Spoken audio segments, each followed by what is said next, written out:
Yo, yo, yo, it's your boy Truth. Short for Truth Over Narrative. Welcome to A-Side Boxing Talk. Hey man, y'all know what the thumbnail look like. You understand me? Y'all see what it is. You know what's going on. In the building today, we gonna have the boss man Kenny Sims in the building with us today. My boy L Dub Boxing was good, my boy. We gonna have Michael Angeletti in here today. Um, both of them guys fought on the Rolly Barroso undercard. Both of them guys had really good showings, especially Kenny. You know what I'm saying? I think for sure that's one of the fight of the year candidates, in my opinion. You know what I'm saying? And I'm not just saying that because he coming on tonight. If anybody know me, y'all know this boxing shit is what I do. And at the end of the day, like, that's just what it is. You know what I'm saying? Hey, shout out to my man Boston's. Boston's was good. Yeah, great wins. Yeah, great wins by both of them guys, man. Yeah, great wins by both of them guys. I'm excited. In about 7 minutes or so, 6 minutes or so, we're gonna have Kenny Sims join us. You know what I'm saying? But yeah, man, those was some very good wins. I want to talk to them guys, kind of pick their brain, see how they feel about them fights. Just kind of recap and talk about it. Again, when these fighters they put a lot into these camps, man. They put a lot into training. They put a lot into, truthfully, fight night is the easy part for a lot of these guys. You know what I'm saying? It's the training, it's the sparring, it's the road work, it's the pad work, it's the having to be sharp, be attentive, be listening, crossing your T's, dotting your I's. You know what I mean? Yeah, that's a majority of it for these guys. So again, I don't want to do like no super long pause, full length interviews. You know what I mean? But again, I definitely felt the need to try to get these two guys specifically back up here so they could talk about them wins, man. It's important. It's important when guys show that grit, show that heart, bite down, make it happen. It's important that we celebrate that, man. We sit here as fans, as media, we talk about all the fights that we don't get, you know what I mean? And a lot of times we rarely show love to the fights that we do get in the fights that's good. You know what I'm saying? Just this last weekend, we had Devin Haney versus Lomachenko. Great fight. Great fight. Close fight. But you got people calling a close fight a robbery. You understand what I'm saying? I don't know how a close fight is a robbery.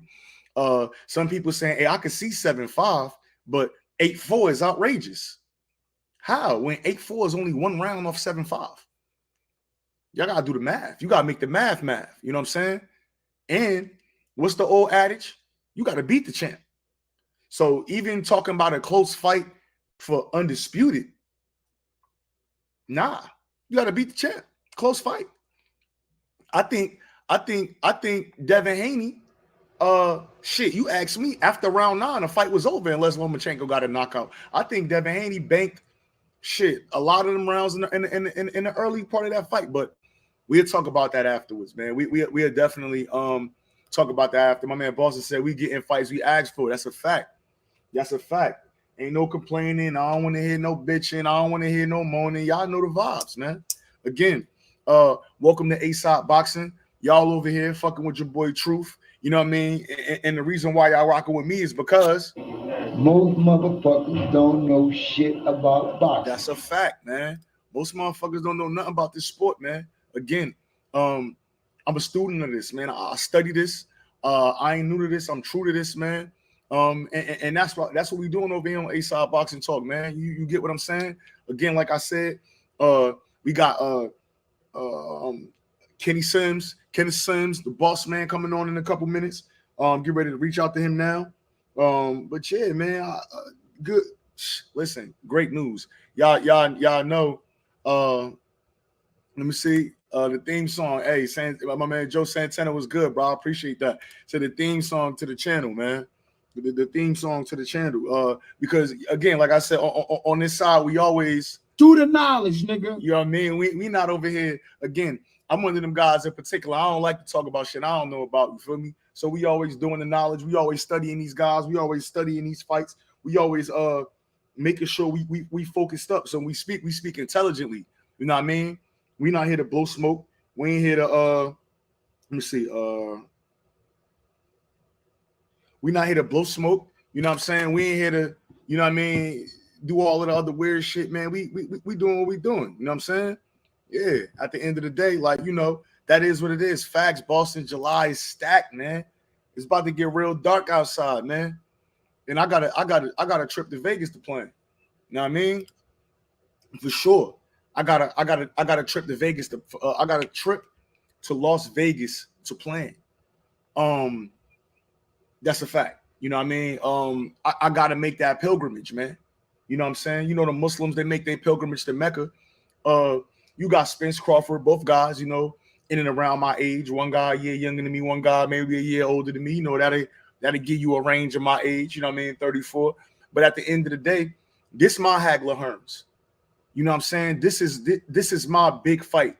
And I feel like I gotta be there. You know what I mean? I feel like I gotta be in the number. I feel like when I'm talking to my grandkids and they asking me, because they're gonna be boxing fans, because you know what I mean, because I am. But when I'm talking to generations in the future, and they talking about Spence Crawford, you know what I mean? I gotta say I was in the number. I gotta say I was one of them guys there. I gotta be able to say, like, yeah, I went to that. Yeah, I was in the building. Yeah, I rocked out for that one. You know what I'm saying? So at the end of the day, like, you know how I go, man. You definitely know how I go. So we waiting on Kenny to get here. But hey, but why are we waiting on Kenny Sims to get in here, man? I'm sorry. I know we're gonna talk about it after, and I'm trying to preserve my voice the best way I can. I'm a boxing fan. I can't lie to y'all. My voice got like this off that Junto Nakatani knockout. You know what I mean? I don't know if anybody was watching the prelims of the Devin and Lomachenko fight, but that Junto Nakatani, that overhand, oh my God, that was nasty, man. That was a nasty knockout, man. That was a crazy knockout. You get what I'm saying? Hey, we got a couple people in here, man. Make sure y'all smash on that like button. Make sure y'all subscribe if y'all ain't subscribed. And right while I'm talking right now, we got the boss man in here, man. You know what I mean? We got the boss man in here. So I'm not even gonna hold this no more. I know Champ coming off that good fight. Hey, how you feeling, Champ? Oh, I'm good. I feel great. My eye healed up pretty much all the way, so I'm good. Yeah. Hey, if you on your phone, Champ, can you turn your phone to the side if you could? If not, it's all good. We'll rock out like that if you can. I'll find a way. Hold on, I'm trying. Let's see. Okay, yeah, perfect. I'm trying to stand up. There you go. Word, man. So, hey, man, again, I appreciate you joining me. Have you done any interviews since the fight? Just one. Okay. Nah, again, I appreciate you joining me. Somebody in the chat, they already saying the winner of the fight of the year. You know what I'm saying? Appreciate it. Yeah, man. So first of all, before we even really get into the fight, man, Batir Akhmadov, for me, I mean, before he fought you May 13th, he was undefeated. You know what I'm saying? He had fought Barrios. I gave him the edge over Barrios. I think, in my personal opinion, again, I think he clearly beat Puello. You know what I'm saying? People, yeah, other people think differently. So going into that fight, again, he had the 2 losses, but going into that fight against somebody in your head that you feel is an undefeated fighter, what was some things in training camp that you felt like, yo, I gotta do this for this guy while we in camp? I mean, I ain't gonna say nothing like that I was like, I gotta do. I just gotta prepare. I just had to prepare to the best of my ability. You feel me? Yeah. For real, this was my first camp with like real strength and conditioning coach since I fought Elvis. Okay. So I work with Jamie Belt. He used to work with Bud. He worked with Jamel. He worked with Jesus Ramos too. Yeah, he worked with Jesus. Yeah, I started camp at their camp. I went out there to Arizona for like 2 weeks. Okay. So I was just making sure I like checked every box just for myself. It wasn't nothing like I got to make sure I do this for him. Yeah. Like as far as like strategy wise, it was like I ain't really like I ain't stick to it 100% in the fight, but just stay off the ropes for real, because that's when he go try to let go. Really, like he don't really like. I knew he was a pressure fighter, but he don't really like. You know, some pressure fighters like reckless and they just gonna throw the whole time coming in. He reckless, but he not gonna really let go of all his shots until he get close enough. Yeah. He remind me of like a Brian Castano. I don't know if that's a fair, something like that. Fair assessment to you, but like again, he give you that pressure, but at the same time, it's like educated. He not in there wild. He not gonna be throwing like from too far. He only want to throw when he close enough to know that he close enough to land. Yeah. Now before we even really get into the fight, my last question before we get into the fight is just off a letter grade. How would you grade your performance in that fight? I done watched it I watched it a lot actually. I watched like 8-9 times already. I ain't really you know the thing is, well, I'll start with the grade first. I gave myself like a B, C plus B. Okay. I was a little defensively irresponsible once. So like the first 2 rounds I was boxing, and then I was trying to see where his power was at, because I know he got 8 knockouts out of 9 wins. And then I think that's what made me a little bit irresponsible. I felt like I was like, he can't hurt me. Yeah. So then I got a little lazy on my defense once I felt his power. Was like, he can't hurt me. So. Word. Okay, and that's what I was leaning into. So obviously, you know, I'm watching the fight, I'm scoring the fight. So overall, I had the fight 115, 113 your way. Yeah. So after the first 5 rounds, you know, I'm watching. I gave you the 4 of the first 5 rounds. That's what I watched it. When I watched it, I gave myself 4 of the first 5. And then to make it an easy, to make it an easy 7, I gave, well, not easy, but just in my head, I'm counting off 7. Like I won 9 and 10, like clearly. Yeah. And then I gave my 8 was close, but I thought I edged 8. Yeah. And then he won 6, he won 11, 12 was close. Like a lot of the rounds that they were trying to like get him was like I say you had him winning if you gave him every close round. Yeah, facts. So I think on mine, and I'm just going through mine, I gave you round 1, 2, I gave you 4 and 5. I gave him 6 to 8. I gave you 9, 10, 11, and I gave him 12. So, but no, it's all good. We gonna keep chopping it up. So after that, after them first 4 rounds, it looked like, I mean, you boxing. First of all, I never seen you switch so much. I knew you was a switch hitter. Nah, go ahead. What you about to say? It's just an instinct. That's how I don't know. Like the Elvis fight, I ain't do it because K didn't want me to. Yeah. Like he in camp, that whole camp, like the first 4 weeks, I ain't boxed southpaw at all. So yeah. But this camp, like I was doing whole sparring sessions, like 12-round sessions, southpaw the whole time. Okay. Yeah. That was like it was just, I don't know, it was instinctual. Like it was just like flowing. Yeah. Like you notice sometimes I throw a punch, and when somebody normally it'd be like they out of position, I just throw a punch and then stay southpaw. Yeah. I was peeping that. So again, like so after the first 5, I had you up 4-1. So I mean, I don't know if you could kind of remember going back to that time. Mm-hmm. So what was your mindset after that? Because I'm looking, I'm like, damn, I'm like, okay. Well, me personally, I'm wondering if you're gonna keep up, not the pace, but every time he was missing, you was cracking. You know what I'm saying? And truthfully, I know you got crack. I didn't think you was cracking like that. You know what I mean? Like I'm looking, I'm like, he hitting this motherfucker hard. Like, you know what I'm saying?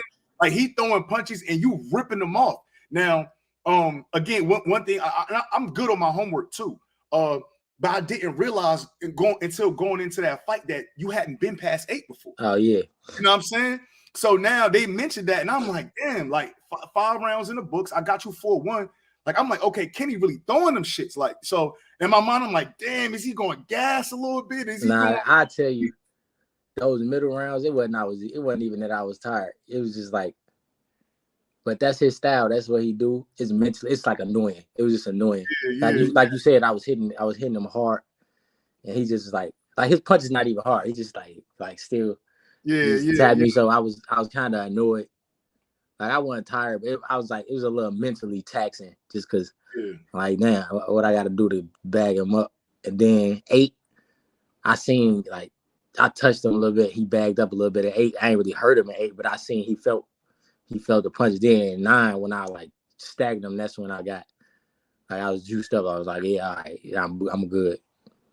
Yeah.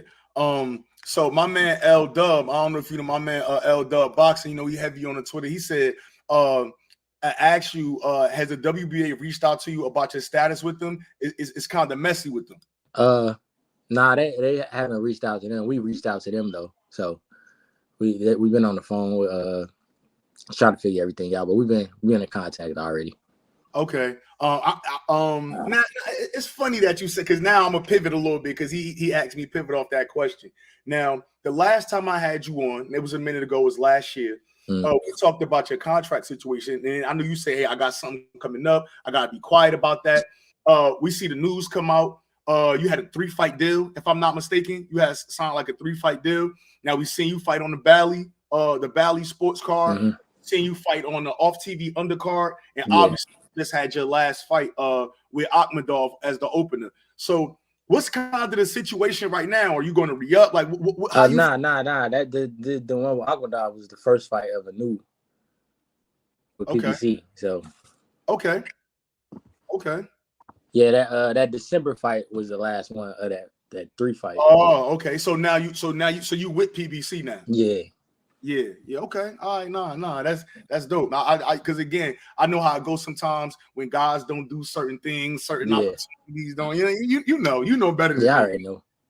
Yeah. So again, 6'8", I want to say it looked like you were slowing down a little bit, but I mean, obviously, you saying that was kind of the plan. At any point in that fight, did you ever feel like, damn, I might be in trouble? Like, or okay. Nah, because I ain't never feel like that because I just knew like the conditioning I was in, like and how much work I put in sparring. Like I wasn't sparring 3-minute rounds. I was sparring 4 5-minute rounds, 12 rounds straight. So like I just, and then even though I only been 8, the end of them the last couple like 4 8-rounders, I was like, man, I could go 6 8 more. Like I ain't. Yeah. So I was never worried about the 12-round distance. I wasn't never worried about him having me in trouble because, like I said, I ain't feel like he could hurt me. Like the punch stats, I felt like a lot of his punches. You know how people get on the bag and they'll do like a burnout drill. Yeah, I just throwing like touching. That's how most of his punches was. So I was like, that's why them numbers look like that. I guess like my shit was when I hit him, I was like, you was cracking. Yeah, like I was cracking when he was punching. It was here. Like even when I watched the fight back. He's just like all them body shots was just here. They didn't feel like nothing. You know what your fight reminded me of? Like literally, when I was done watching your fight, in my head, I went to Figueroa Fulton. Yeah, I seen some people saying that too. Yeah, like you was landing the clean, hard counter punches. He did a little bit of work on the ropes, but when you watching with a boxing mind, you got to say the punches that's landing counting. Just because I'm on the ropes and the motherfucker throws punches. Yeah, like I was blocking a lot of them shots on the rope. Yeah, exactly. Like if he land 3, then what we really talking about? You know what I'm saying? Yeah, I just feel like even it said he landed 152 body shots. It didn't feel like it. Like I didn't been in sparring or fights and people would have hit me with the body shots. I felt them and they slowed me down, but like they just felt like them taps on the bag. I guess like it didn't feel like no real body shot. Like I was going to the body. I won't lie, it was tough. That was my plan coming out the gate was touch his body. It was tough to get to his body at first. Yeah. Like the first couple rounds, I couldn't get down there. I don't know what he was doing or why, but I couldn't get down there. But maybe you was having so much because again, it's probably that too. Yeah, every time you was having so much success with counter punching up top, I thought you was going to put him out. And then another thing I want to point out too, obviously, I mean, I got you here with me. You know, I wanting you to win the fight and all of that. As a fan, media, whatever, when you're rooting for a guy, you always hope that a guy got that dog. You know what I'm saying? Like we always hope. again, we don't think God, not to be funny, but you don't think a guy gonna Chris Colbert his way out the situation. You know what I'm saying? You think, okay, if a guy get dropped or something happen. What's funny? I thought about that fight because it was at the Cosmo, right? Yeah. I thought about that fight in the middle of my fight. When he was trying to pick it up, I was like, I ain't going out like that at all. Yeah. Like, I thought about that fight in the middle of my fight because I remember I was at that fight. It was at the Cosmo. My fight was at the Cosmo, and I thought about that fight in the fight. Yeah, but again, as a fan or as somebody just watching, you hope the guy that you rooting for could pull that dog out. I wanted to ask you, was that your toughest fight? And have you ever had to dig that deep? Because it seemed like in them later rounds, you was gonna stop him. Like, I mean, I'm thinking like, oh shit, he coming forward. You had him hurt. I've never seen you hurt in a fight, but you hurt him multiple times for real. Especially like later on. Like, it looked like you was about to get him out of there. What do you feel like this was your toughest fight? Yeah, for sure. There's no doubt. There's no doubt at all. The toughest one. He's the best opponent I fought. He didn't face the best competition out of everybody I fought. So that's what I expected it to be my toughest fight. I wasn't going to be expecting though. Yeah. Talk to me about going there. You know what I mean? Again, we like to think, just like when it comes to, I made a joke the other day. I said, everybody think they could fight. And whether you motherfucker ain't hit a bag in a year and a half, 2 years, but people as men, we just walk around and think that, oh, if something happened, I'm gonna get to it. But you're not training, you're not doing nothing. But I think that's the same thing with fighters when you talk about bringing that dog out. Like, a lot of times, even in sparring, like, it's just sparring. Like, this shit not for no money. Like, talk to me about in that fight, like going to that place, like, all right, listen, it's up. Like, I'm going there. What round you think you felt like, all right, because obviously you boxing well first 5 rounds. But what round you felt like, yo, I gotta go here now? Like, I gotta really, you know what I'm saying, turn it all the way up. I don't know. I was just prepared. If it went there, I was prepared. Yeah. Because like in camp, me and Kay, we was like, I don't care what he do. He try to bully me, I'm bullying back. He try to press me, I'm pressing back. Yeah. Like, it was mental. It was just like, and me personally, that's just me. Even in sparring, like sometimes they be having to tell me like, Kenny, box, bro. Yeah. I like to fight. I had fun. I had fun in that fight. Yeah. And that ain't good for me, like health wise and personally, but that shit was fun. Yeah.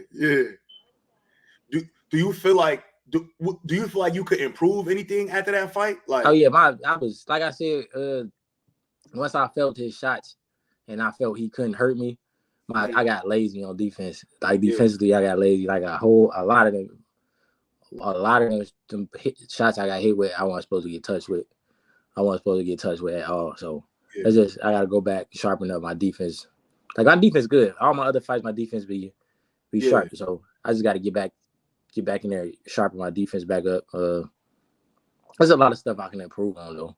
That's why I just sit up and watch. Like, even if I don't watch the whole fight, I'll watch like a portion of it. Yeah. And just I see stuff. Going back watching that fight, did you, like, obviously it's you watching yourself, like, but did you surprise yourself at all? Or you just kind of knew, like, I got this shit in me for real? Nah, I knew I had it in me. That's why after the fight, I don't know if you can hear him. After they announced the decision, Kay grabbed me. He's like, I told you. Like, we knew, like, I had that in me. I ain't backing down from no type of challenge. Yeah. From nobody. I knew I had that in me. No, that's a fact.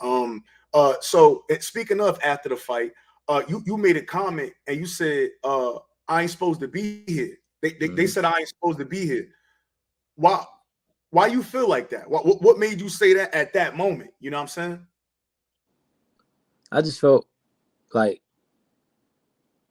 I got, after my shaky little stretch when I had the losses, I mean, people just stopped trying to give me opportunities. People just stopped looking for me when nobody, the people I was dealing with, pretty much threw me to the curb. They wouldn't say it, but I know, I could tell. I see energy.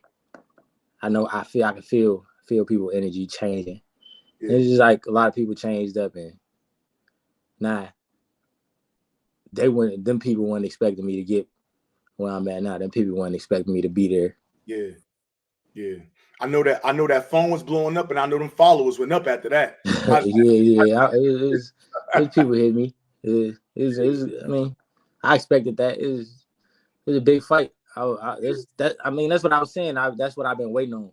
Yeah, I've been waiting on that chance just to show that what I showed. Facts. Now, the money question, man. Like, what you want next? What you want to do with that? What title? What Tyson told Charlo? Name them names, man. He got the belt. Rolly Rolando Romero got the belt. So that's what I want. I ain't nothing else. That's the only just tunnel. That's it right now. Yeah. Now, I mean, obviously, I know it's only been a couple weeks. Have you had them conversations? Have you reached out to somebody? Like, sure. Okay. So I work with GH3 and PBC, so I work with them. Okay. Together. So Vito. Yeah. So I called Vito. I got home Monday. I called Vito Tuesday. Yeah, word. We got it. I started asking him. He just said, "I'm on it." Yeah, that's a fact, man. I'm not to say that's an easy kill, but my eye was still swollen. I would call him, yo. Yeah. Somebody just said, you earned that. They in the chat. Definitely fight of the year contender. You earned that, for sure. Let me see. So now, is it any other fights that you would entertain if that's not on the now? I know the reason why I'm saying that is because I know O'Hara Davies. Yeah, I know. Supposed to be like in front of you or something like that. Yeah. Would you take care of that work if you know what I mean? If that was presented to you? I mean, if that's what I gotta, if I can't get straight to that belt, then we'll sit down and see what else. What's the road to get to the belt? Like, that's the road I'm on. I'm just whatever I gotta do to get to that title. Yeah. Like, I feel like I should be able to just go straight to it now, but. Yeah. Now, and I meant to ask you this earlier, man, because I'm a boxing head, man. You had them Everlast MX2s on, and you throwing heavy punches. How was the knuckles after the fight, man? The Elite, I had the Elites on. Oh, okay. That was my first fight in them. I usually wear Paralocks, but I ain't going. I'm wearing Elites every fight from now on. How them felt? They felt great. Like they felt like when I put them, because I knew this was gonna be my first fight in them, so I had them Everlast send me a pair, and I worked out in them like my last week. Yeah. Then I knew as soon as I put them on to train the first time, I'm like, oh yeah, like they just feel they comfortable as soon as you put them on. Like power locks, you gotta break them in, and I don't like the MX because I feel like I can't make a fist. But the Elites, they was perfect. So do you feel like that? You're right, because it is the Elites. That's what the Everlast going down to. So was it more like a punching glove? Was it like, how was it? Did you feel more protected? It's just comfortable. Okay. All right. Yeah, man. Yeah. It's just comfortable. Like as soon as you put them in, put your hand in them, you could just like you've been wearing them. You could just do. Yeah. Okay. Nah. Like power locks, my hand be stuck, and I be having yeah. Word. Now until they broke in. How you feel about that Rolly performance, man? I mean, obviously, the whole world was, disgusted. I was disgusted as well. I watched. I ain't see the whole fight yet. Because they made me go to the hospital in the high. Okay, yeah, sure. But I watched the highlights and looked like some BS to me. Yeah, I ain't gonna say Rolly looked like he was coming on. He might have stopped him anyway. But yeah, and again, I don't want to talk too bad about nobody, but I think the one thing that Rolly had going for himself, he mentioned he started boxing at 17. He was unorthodox, you know what I'm saying? But even with that, once certain guys find out they chin a little skinny, it get different. So you in here trying to box and be something that you not. Yeah, he might have been. He a little gun shy. Yeah, for sure. I hope they make y'all next, man. I ain't gonna lie, man. Yeah, me too. I'm gonna have to be there for that. I need to see that, man. I need to see that, man. But anything you want to say before I let you go, champ? Again, I know you coming off the win. I know you trying to, get back right and just get back acclimated with the family. A lot of time off, a lot of sparring, a lot of hard work, a lot of miles. Anything you want to put out, tell the fans before I let you go? No, I just appreciate everybody. Appreciate all the support. I know you've been supporting me. since you found out about me. So I appreciate that. Everybody that mentioned my name in the conversation at this weight class, you know. Sure. I just appreciate every lick of support I get from anybody. Facts, man. Facts. I remember so I'm from Newark originally. I remember I was literally right behind your family. When I fought on Christmas. Yeah, man. So yeah, I mean, obviously I know you got a great support system. Obviously, you already said, we had about like 80 people come to Vegas last week. That's lit, man. That's lit. Hey, champ, thanks for taking your time out to rock with me. Hey, I appreciate you. My platform is open for you. Anytime you want to push something out, you need to wrap it up. We good, man. I appreciate you for joining me, champ. Thank you for the opportunity. Thank you. Yes, sir. All right. Hey, that was Kenny, guys. I think that was real good. You know what I mean? We definitely got to. I see. Tracy said we got to get him back on Chicken Talk. Yeah. RBZ said keep it up, Sims. My man L Dub said WBA might mess around and give Kenny Barroso next. Hey, I wouldn't be mad at that. I wouldn't be mad at that. Again, that go to show you, like again, and I don't want to get too crazy and fuck my voice up, but that go to show you that the loss don't mean shit. You know what I'm saying? A lot of times we be writing guys off, and myself included sometimes, we write guys off after a loss, or we speak so critically about these guys' performances that it make them not even really want to step out there and take these leaps, or step out there and jump out there and put themselves out there. But we need fighters. Not saying we need fighters to take loss, but we got to support motherfuckers after they take a loss, man. We got to show that we here for the fights. You know what I'm saying? Obviously, y'all know what fight they just announced, and we definitely going to get into that. But we got to show these guys support, man. We got to show these guys that we ready, willing, and able. Give me 1 second. Let me see. I'm about to get Angeletti on here too. So let me get a second.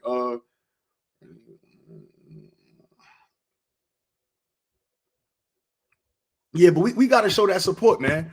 We definitely got to show that support to these guys, because that shit important, man. That shit important. And again, most of the people that's criticizing, most motherfuckers don't know shit about boxing. That's a fact, man. That's a fact. Boxing Girl said, I watched Sims and Alex Martin do 15 rounds of sparring in Sam Colonia's gym in the shop. I'll never forget that. Yeah, my man Boston said that's a great interview. Yeah, fact, appreciate that, bro. My man Trill said if they make the Rolly fight, he's gonna be in the building for that, for sure. And we got some good people in here, man. Make sure y'all hit that like button. Make sure y'all hit that subscribe button. Make sure y'all tell a friend that you rocking with A-Side Boxing Talk. You know what I'm saying? Let me see. Keep it up. Yeah, for sure. Yeah, facts, cuz. And that's another thing, y'all. Y'all see RBZ in the chat. That's my cousin, man. A lot of times, a lot of my takes that don't make it to boxing Twitter, he definitely hearing all of them. And cuz keep me straight. A lot of times, I might call him talking shit about certain guys, and he has set me back straight. Hey, man, you can't throw the fighter away. You know what I mean? Now, Teofimo Lopez, that guy's out of here. You know what I'm saying? Teofimo Lopez. If they want the black fighters, they could keep them. That guy's out of here, man. But besides Tio, we ain't really throwing fighters away. Again, you know what it is, and I stick to my guns. And even after the Devin Haney-Lomachenko fight, he over here doubling down on racist comments, doubling down on bullshit. You know what I'm saying? So at the end of the day, fuck him. You know what I mean? Let Josh Taylor put his head in the third row. You know what I mean? I should go to the fight, but I'm not gonna give him. I ain't gonna put get no money to that. My man Boston said, "Get him out of here." Yeah, man. That guy got to get out of here, man, for sure. But no, it is what it is, man. I like seeing the fighters fight them fights, man. I like seeing these great fights, man. And I think this might be the golden year. This really might be one of the best years. I don't want to gas it, but in the last 10 years, I think it's hard to find a better year. And as we going right down in the chat, ready to come up, man. We got the young phenom, man. We got the young phenom again. I told y'all that this was my favorite prospect. You know what I mean? Me and bro be talking. I'll be in the DM. I'll be trying to keep it motivated. But right now, man, we got Michael Angeletti with us. What's good, champ? What's good, man? I'm chilling, man. How you feeling? I'm feeling good, chilling, you know. Yeah, man. So first of all, again, like I just said before you even say anything, you know, I'm always DMing you. We always kind of busting it up, and even me, I'll probably be more frustrated than you. I was at your last fight, October of 2022, on a Wilder undercard. You know what I'm saying? I feel like you the hardest prospect to match, man. I feel like I think, you know, between me and you talking, we done probably talk 3 or 4 times with 3 or 4 different opponents. Motherfuckers dropping out. They don't want to sign. They don't want to do this. Why is that, man? Man, I guess they see me as a threat. You know, of course, they know that I guess I don't got the name behind me as much as they would want. They rather, you know, I'm right now high risk, low reward right now. That's the thing where I'm at right now. With 8 fights, I'm probably one of the highest ranked guys with 8 fights right now where I'm at. So, you know, it's going people want their bread to fight me. That's what it is. They're gonna ask for a whole bunch of money, and you know, so that's the hard part right now where I'm at.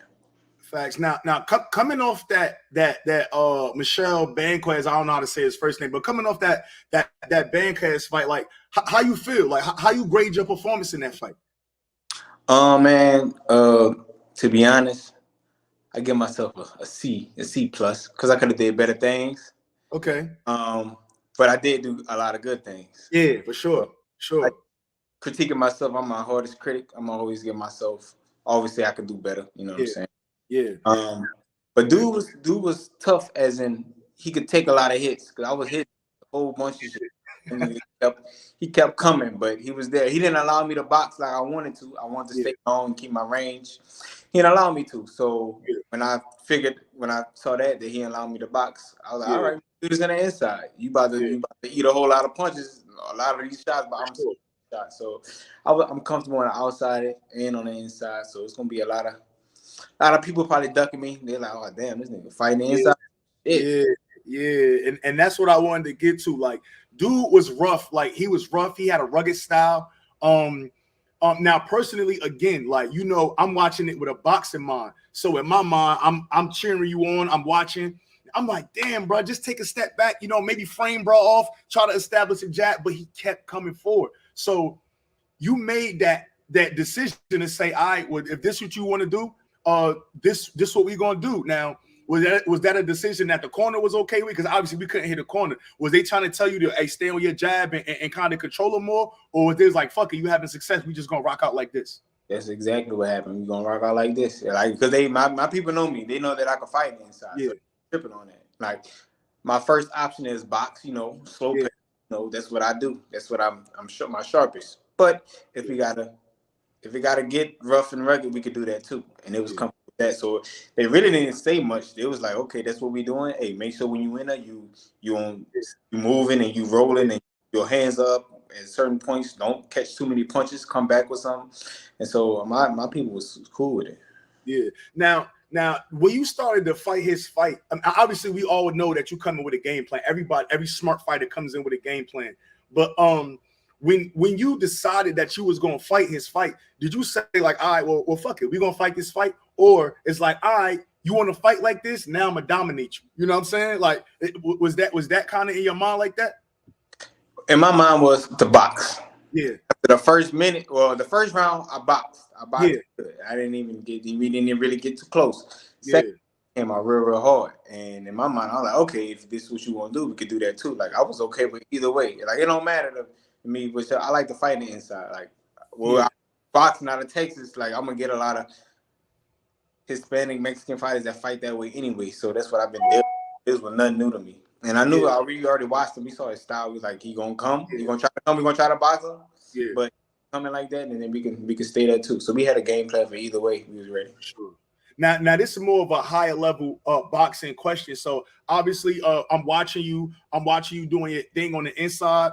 I'm watching you framing. You got a lot good lead hand control. You got control over your head too. I mean, your head positioning was very good. Where'd that come from, man?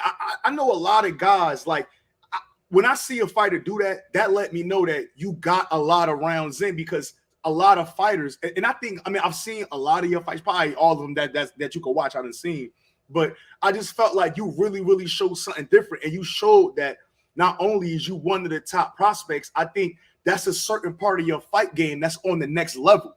You know what I'm saying?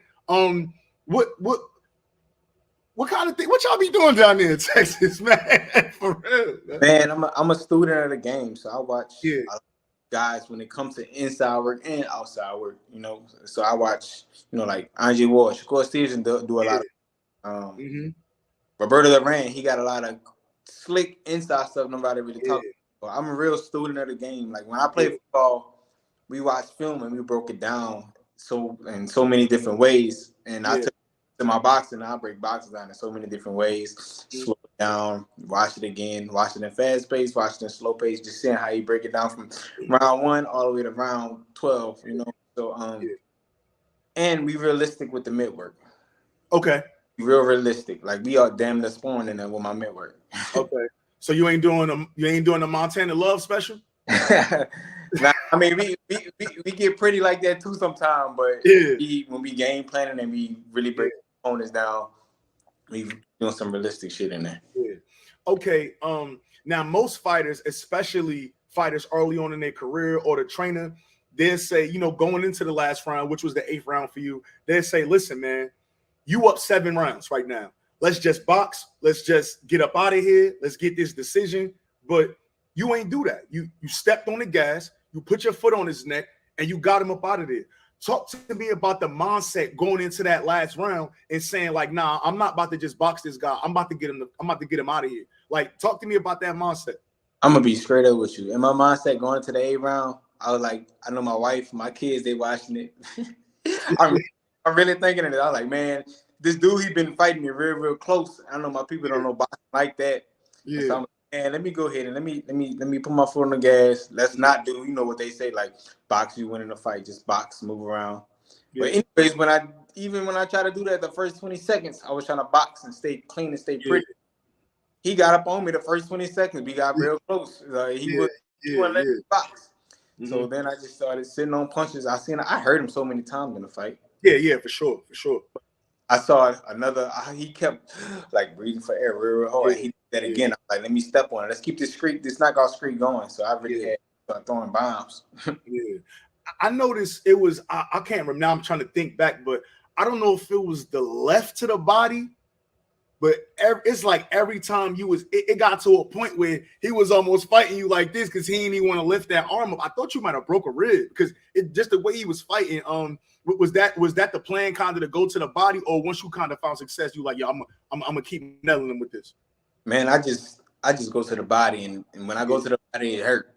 Yeah, it's not me just like I don't even mean to like try to get you out of there with a body shot. I'm just trying to, you know, slow you down. But most of the time when I go to the body, it hurts you. And I think it was the 5th round when I heard him and he was blocking like protecting his body like that or whatever. But it just came. That just came.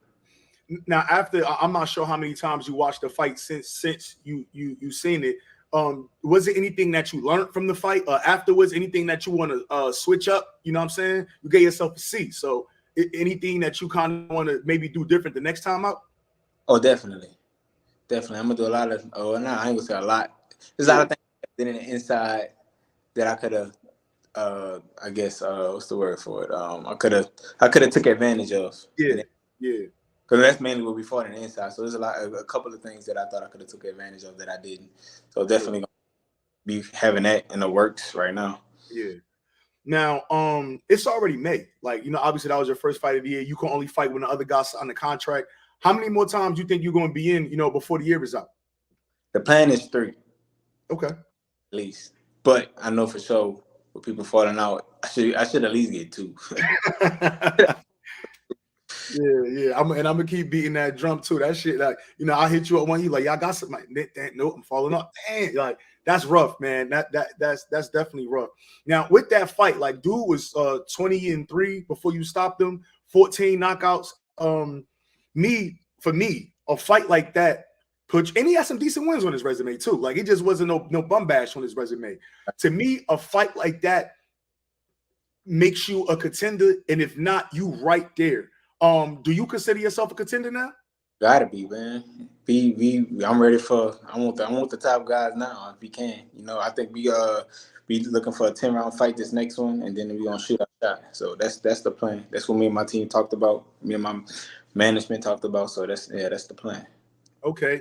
And if you like, so obviously, you know, it's so many guys out there, but is it anybody in particular that you want next? Anybody that you've been looking at that you want to, you know what I mean, maybe get in there and kind of show off your talent against?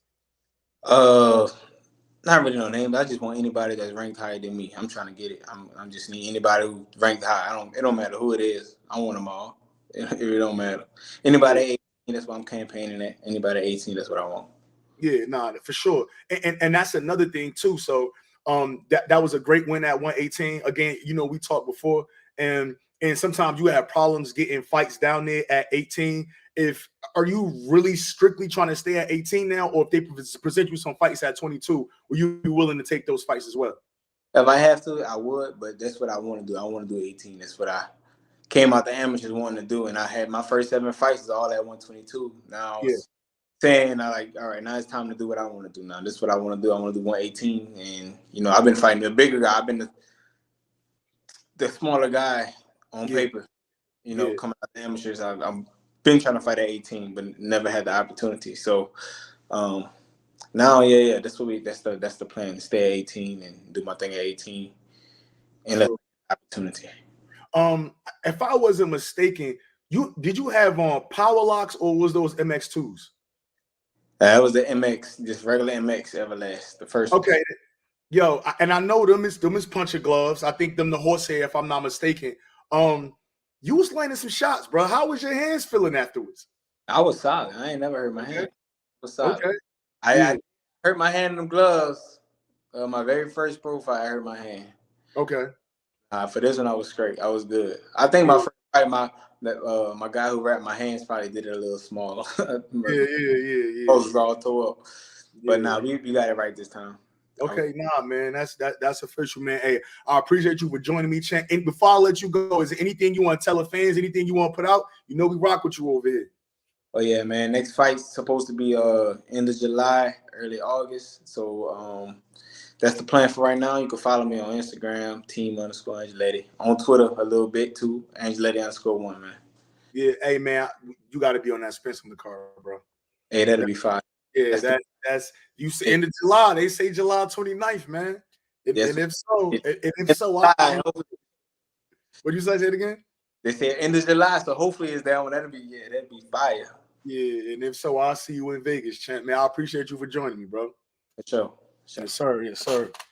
Right. Hey, that was Mike with Angeletti, man. Hey, that was some good work.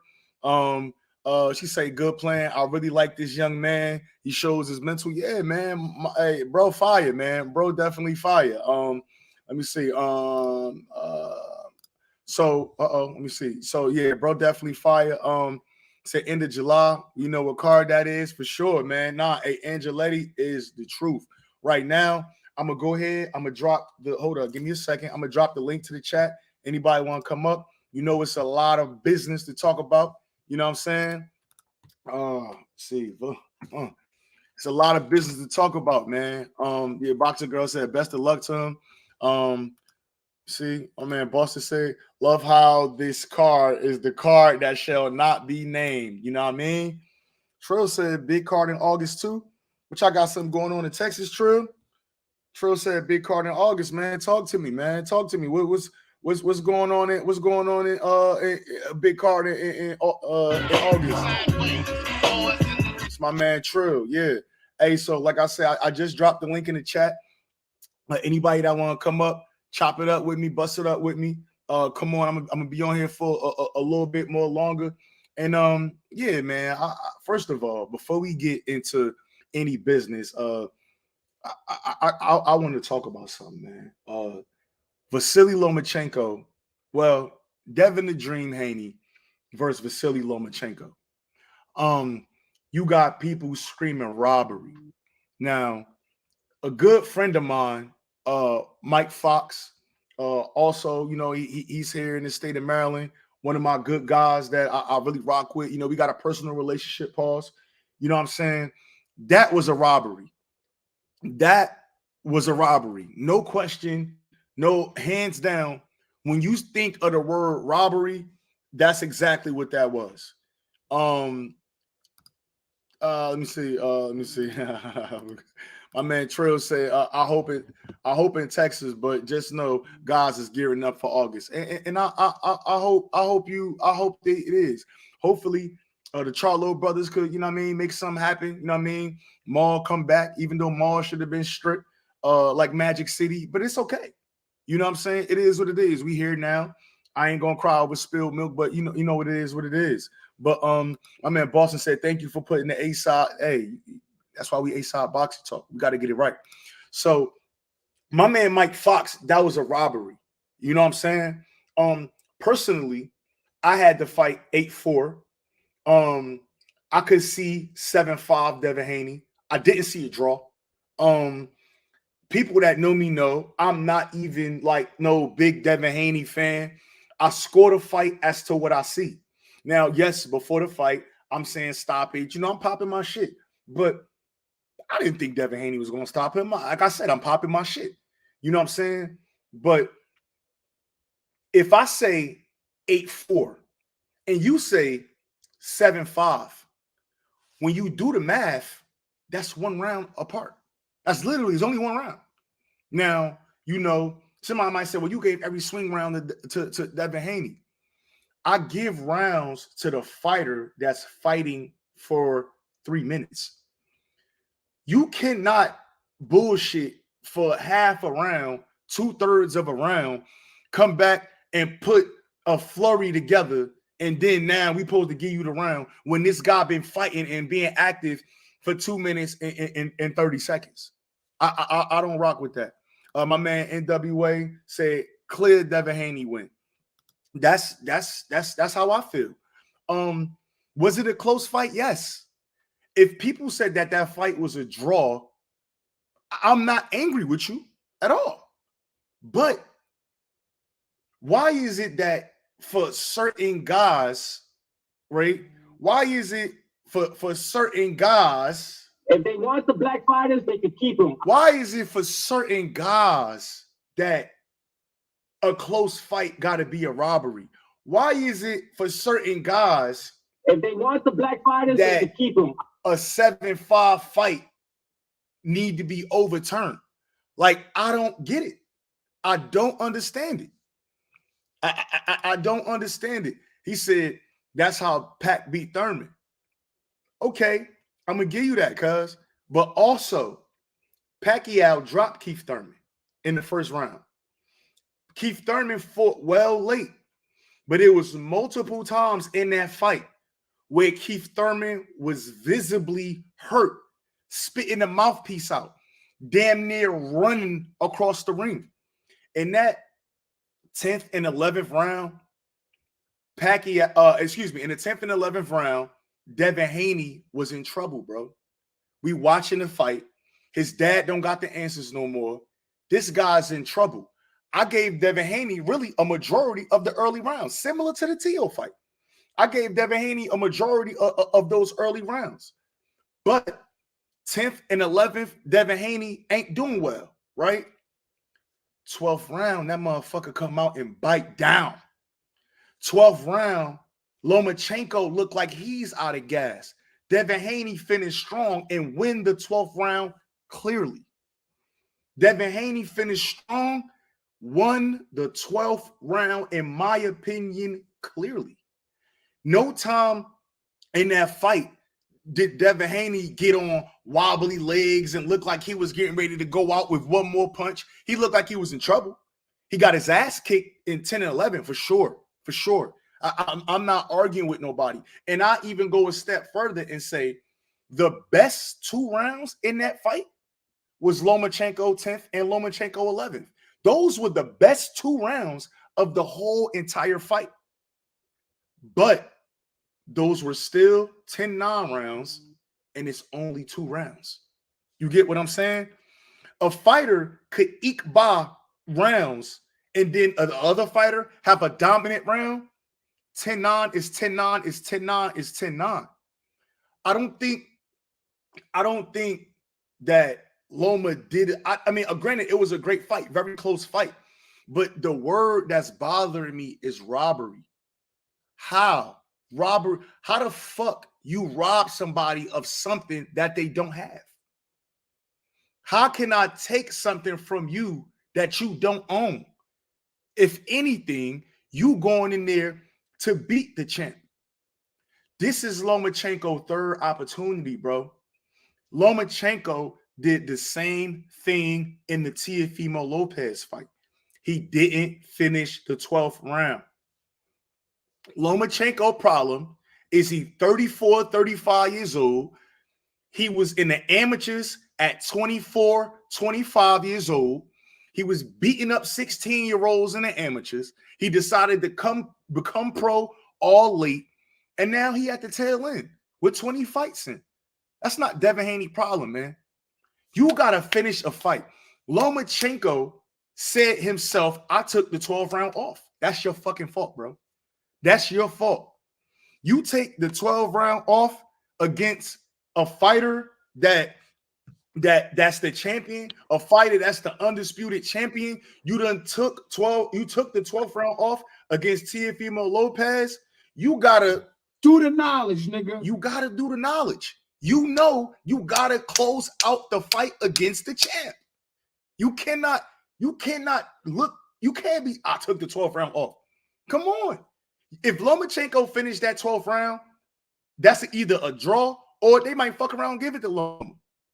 But you cannot, I think, even with Loma crying in the back, I'm about to get to you right now, cuz, but even with Loma crying in the back, do your thing, cuz. I don't think Loma was crying because he got robbed. I think Loma was crying because he felt like he needed to do more.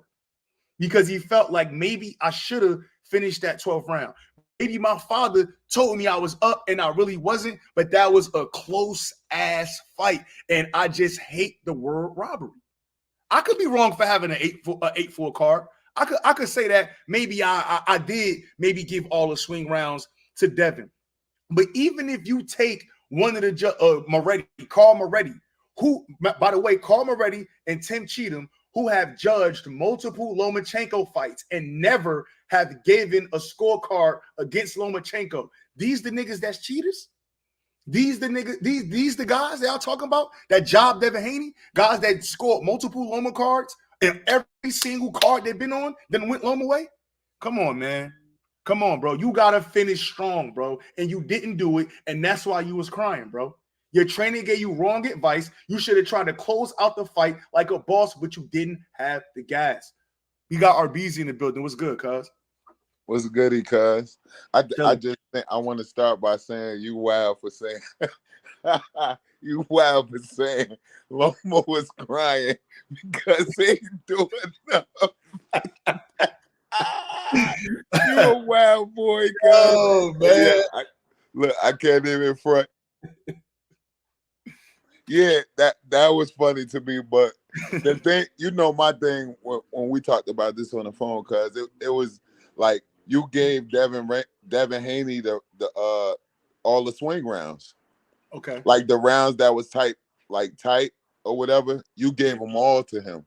And that's where the division come at between the people who thought Loma won and the people that thought Devin didn't dominate the fight. You feel what I'm saying?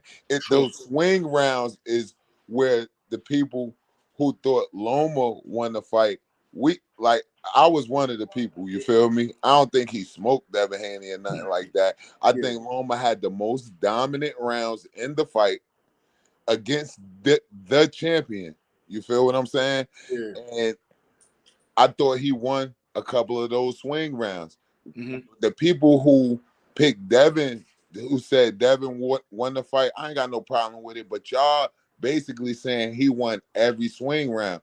And if we're being honest, Devin did not dominate the 12th round. He did not dominate the 12th round. That wasn't a domination from Dev. I don't think he dominated, but I think he won the 12th round clearly. I don't think clearly neither, though, cuz. You think that was a swing round? The 12th? I don't think the 12th round. Did you watch? Did you look at CompuBox? Yeah. You don't mess with CompuBox now, cuz? I never talk about CompuBox. Only time I talk about CompuBox is when you talk about like how many punches per, like Earl Spence. He throw a lot of punches. I could edge it to Dev. You feel what I'm saying? But he ain't dominate Loma in the 12th round. I hear people saying he dominated Loma in the 12th. That wasn't a domination round. I don't think he done. Go ahead. I don't got no problem with it because the fight I want to see, cuz. Yeah. You know who I want to see Devin fight. Oh, for sure. And Shakur just said it. He just said he activating his mandatory. He just said it on Twitter today. Yeah, that's a fact. That's what we got to see. Go ahead.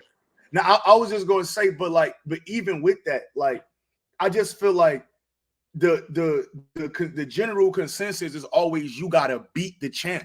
Like, people saying robbery, but Loma didn't come in there with nothing. I feel like if it's a close ass fight and this man undisputed and you give it to Lomachenko, I feel like that's a robbery. This dude came in there with 4 belts and Loma and it's people on both sides. I felt like it should have been a draw though, cuz at the most. To me, that's me. And I'm fine with that, cuz. But even as a draw, Devin Haney still leaves the champion. Even if you take Carl Moretti scorecard and you make it a Loma scorecard, okay, now Devin won by majority decision. 2 other judges had it 7-5. You know what I'm saying? And I just think that whether you again, I'm not mad with people saying that Loma won. That's not what I'm angry about, cuz I just don't understand. I know the robbery thing. The shit that come with it. Paulie Malignaggi talking about the white, black thing. Man, like, Paulie, you know Paulie wild, bro. I can't wait to run. Yeah, I don't even click on Paulie videos no more, bro. Yeah. I told you I seen something where Paulie said Devin he signed the top rank 2 days before the fight. Yeah, come on. And Dev just said Bob old ass was asleep after the fight. He just tweeted that today. I seen when he said that, somebody retweeted and said, "Champ, your fights be doing that to people."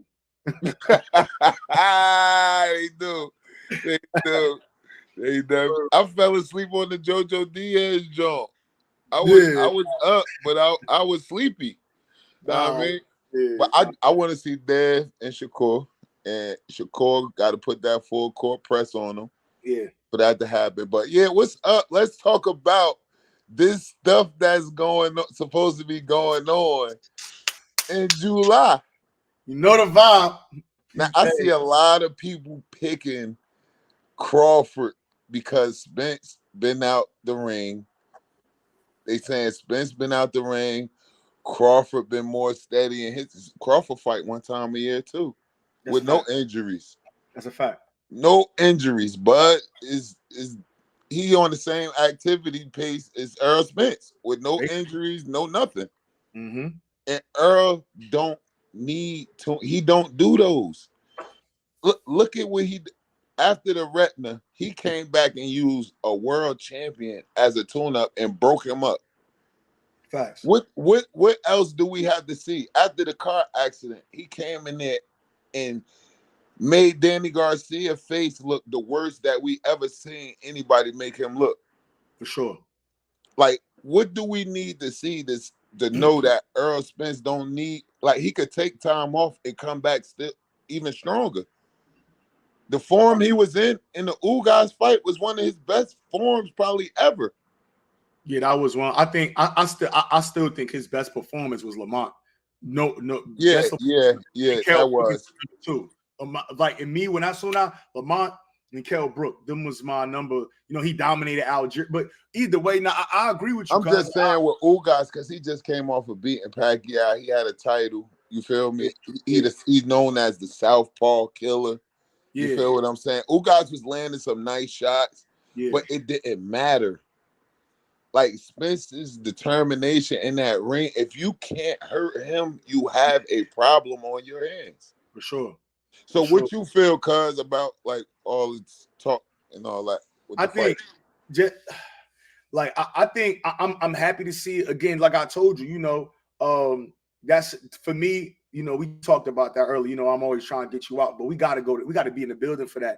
I feel like this fight is almost is historical. You know what I'm saying? You got one guy on one end that do certain things that fuck boxing. You got a guy in Earl Spence that really stand on his word. For that alone, that make me a fan. Without the fight part, you got a guy in Terrence Crawford that he's been sold to us. He's been sold to us by the same guys that been selling us Lomachenko. Let's be real. The same motherfuckers telling us Lomachenko was the best guy since Muhammad Ali. Them the same ones that told us that Bud was #1 pound for pound. He's the greatest fighter in the world. He's sublime. Nobody could do blah, blah, blah. We got to see. It's time. Because he going against a guy that been mixing it up with all the top guys in their primes in that division while Bud was having his little, like, his matchmaking fights. Yeah. Like PBC, one thing about PBC, they throw you in there. Yeah. They get to it. They get straight to it with their fighters. Yeah. And that's what was going on with Sean Porter, Keith Thurman, Danny Garcia. All them guys was scrapping with each other. For sure. And then Bud came along and he fought like outside of them. Yeah. He was having fights outside of that core group. Like he said, when Bud came, before he came, he said Keith Thurman was the man, right? He never fought Keith Thurman. He said he want to fight Danny Garcia. Never made no fight happen with Danny Garcia. Like those was the two main guys he was saying he was going to go after, but we never got to see those fights. While Earl was on a rampage already. He seen Terrence saying Earl Spence. Facts. He seen what he did to Kell Brook. He saw that. Facts. But I will say, cuz, and I'm not making no excuses, but the fact is, it's only been like in the last however many years, the only two co-promotional fights was Fury Wilder and Mayweather Pacquiao. Like it ain't been the big fights. Yeah, it ain't been nothing else besides that. So we could speculate, but we don't know. And then the only reason why he really let's be honest, the only reason why he really fought Sean Porter was because that was a cash out fight. They forced them. That was a fact. But again, you could only fight the guys that's in front of you. A lot of people don't give him credit for stopping Sean Porter. So now we got to see. Is Earl Spence the guy that we've been seeing versus, or is Bud Crawford the guy that they've been selling us? Is he the best? Now, what you like if Earl go in there and wipe him down, what do you think? If you go in there and beat the dog shit out of Terrence Crawford, just beat him up. Elite. I mean, I already think Earl Spence elite. Number one. No, I'm saying about Bud. It's a big question mark. It's a big question for me. And you know what?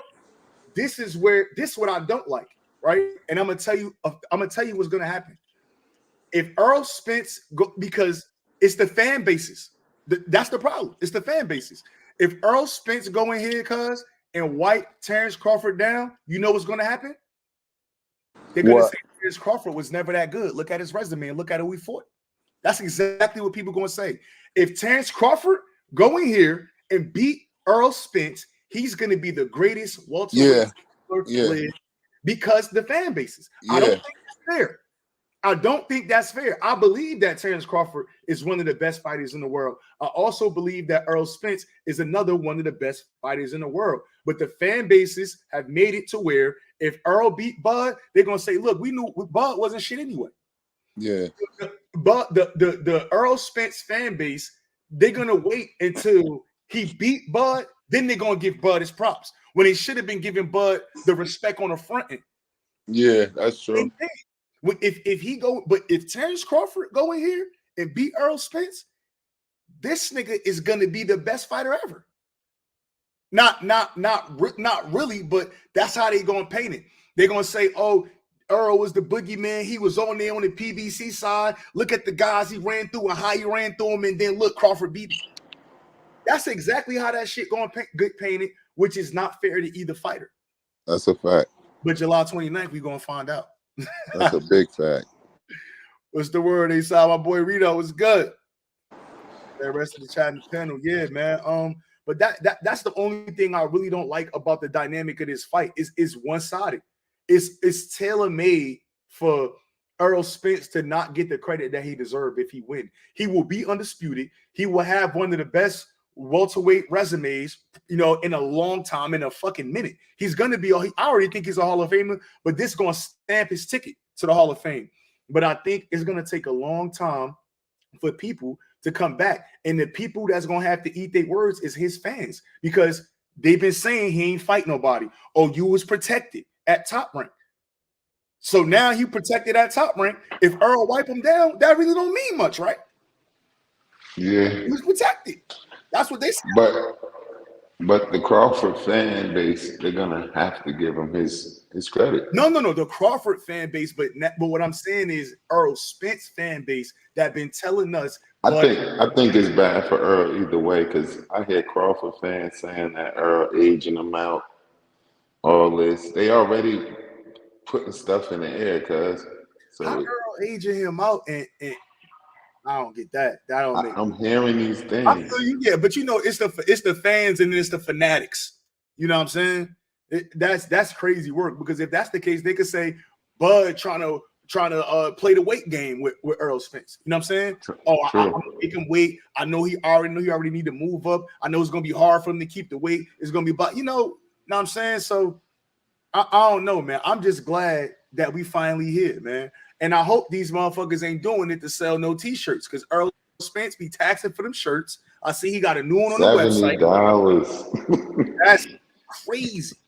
70, 65.99. That's crazy. Plus shipping and handling. Facts. That's crazy. But again, I hope this ain't another shirt run, because we haven't seen them say anything. We see the Terrence Crawford shirt with the Aquaman joint with the date on it. We see we see Earl with the shirt on his website. They still haven't said nothing, but we got to get this together, man. This is the fight of my lifetime. You know what I'm saying? Unless some other shit happened, but this is the fight of our lifetime right here. This is the fight that we're gonna look back when you got grandkids and they're asking you, granddaddy, why you like boxing? Or tell me about one of your favorite fights. This is gonna be the fight. We're gonna have. That's a fact. I give nothing but respect to both. I'm a fan of both. You know that. We done bit, you know what I mean?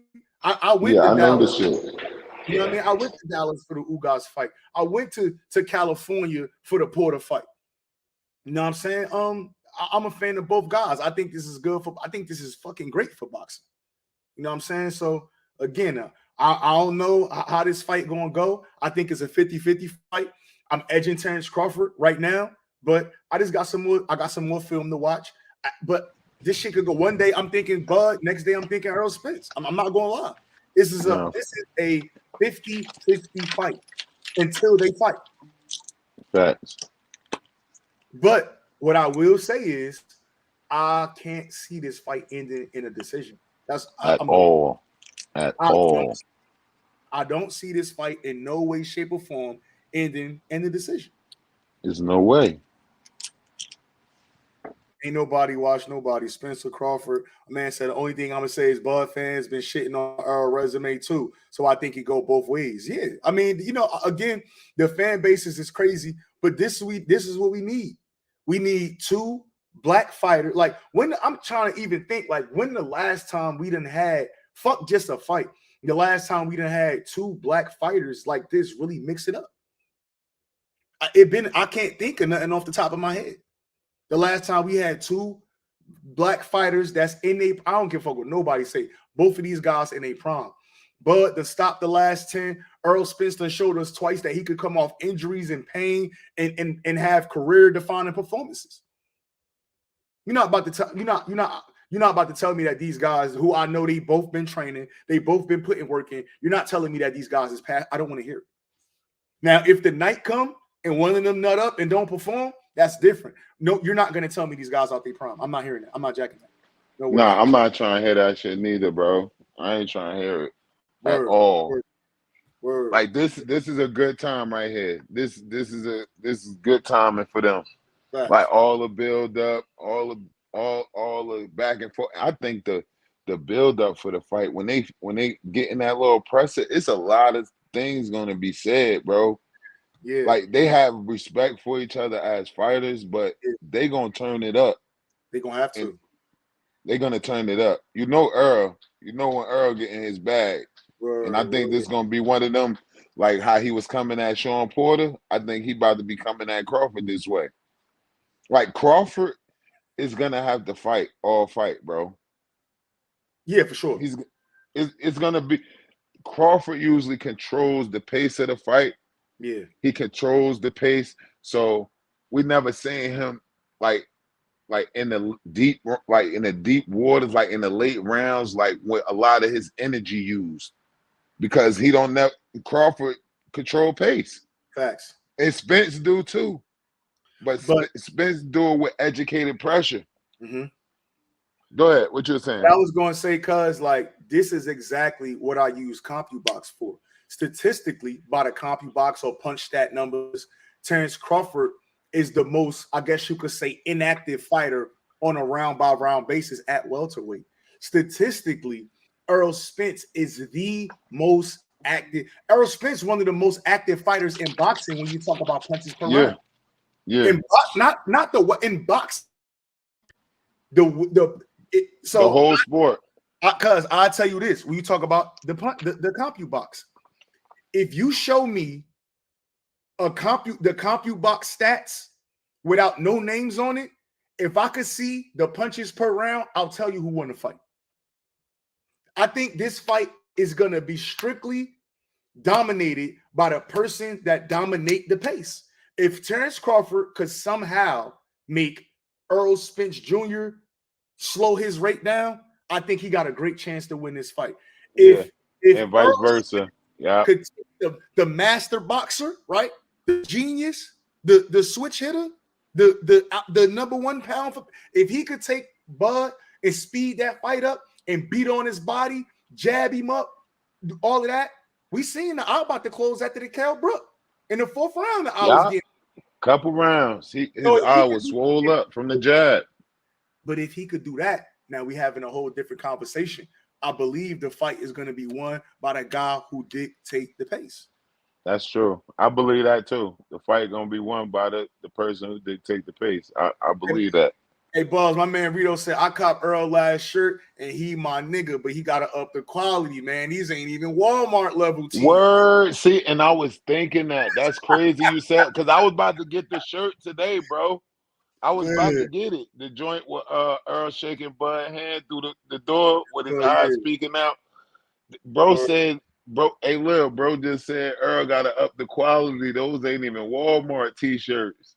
If they want the black tees, they could keep them. Nah, don't give me that. I ain't gonna lie, Rito. I got an Earl Spence tee that I bought at the Earl and Ugas fight. That shit's still good. I've been wearing it. I got an Earl Spence. I got an ESJ shirt. Yeah, I got quality. Okay, it ain't that crazy. But that might not be the last tee. He might have went light on the. He might have went Hanes on the last tee. Yeah. Nah, man. My man, Steph said Crawford cut all his opponents' punch stats in half. Them guys ain't Earl Spence though. I ain't gonna lie. They not, at all. Yeah, that sound good. And you know what, cuz? Being honest with you, I don't think that Earl Spence is just gonna come out and I think we got a better chance seeing him come out like he did in a Mikey fight in the beginning. That's what I told Lil earlier, cuz. Yeah. I said he gonna box. He gonna see what his boxing could do with Terrence Crawford. Yeah. And if Terrence Crawford doing too good at that, he gonna say fuck it. Yeah. We gotta fight, bro. But this is to me beyond the punch stats. Beyond that, that's the greatness about this fight. You got two guys that when shit ain't going right, they banging. When I seen, whether good or bad, I seen Terrence Crawford stand at mid-range with Aegis Kavalaskis, get dropped, get up, beat the shit out of him, and wipe him down. Wipe them down. Right at close range. He fought that motherfucker. He fought him. I seen Earl Spence against Kell Brook have a rough first kind of 6 rounds and say, you know what, this shit about to be over. And he fought him and stopped him and broke his eye. Yeah, Cal Brook was pushing though. For sure. No, he was definitely pushing. He for sure was pushing. He was using that one too. Yeah, for sure. He was trying to time him. It was the first 6 rounds, I want to say, in that fight was even, and then Errol Spence pulled away. But I'm saying you got two guys that when everything fell, they're gonna bang. They're going, it's gonna be I'm going, and it's gonna be a time in that fight, unless some miracle magical shit happen, where everybody in the T-Mobile arena is gonna be on their feet. Yeah. Everybody in that T-Mobile arena, wherever this fight is at, is going to be standing up because these motherfuckers is going to put on the fight of the century.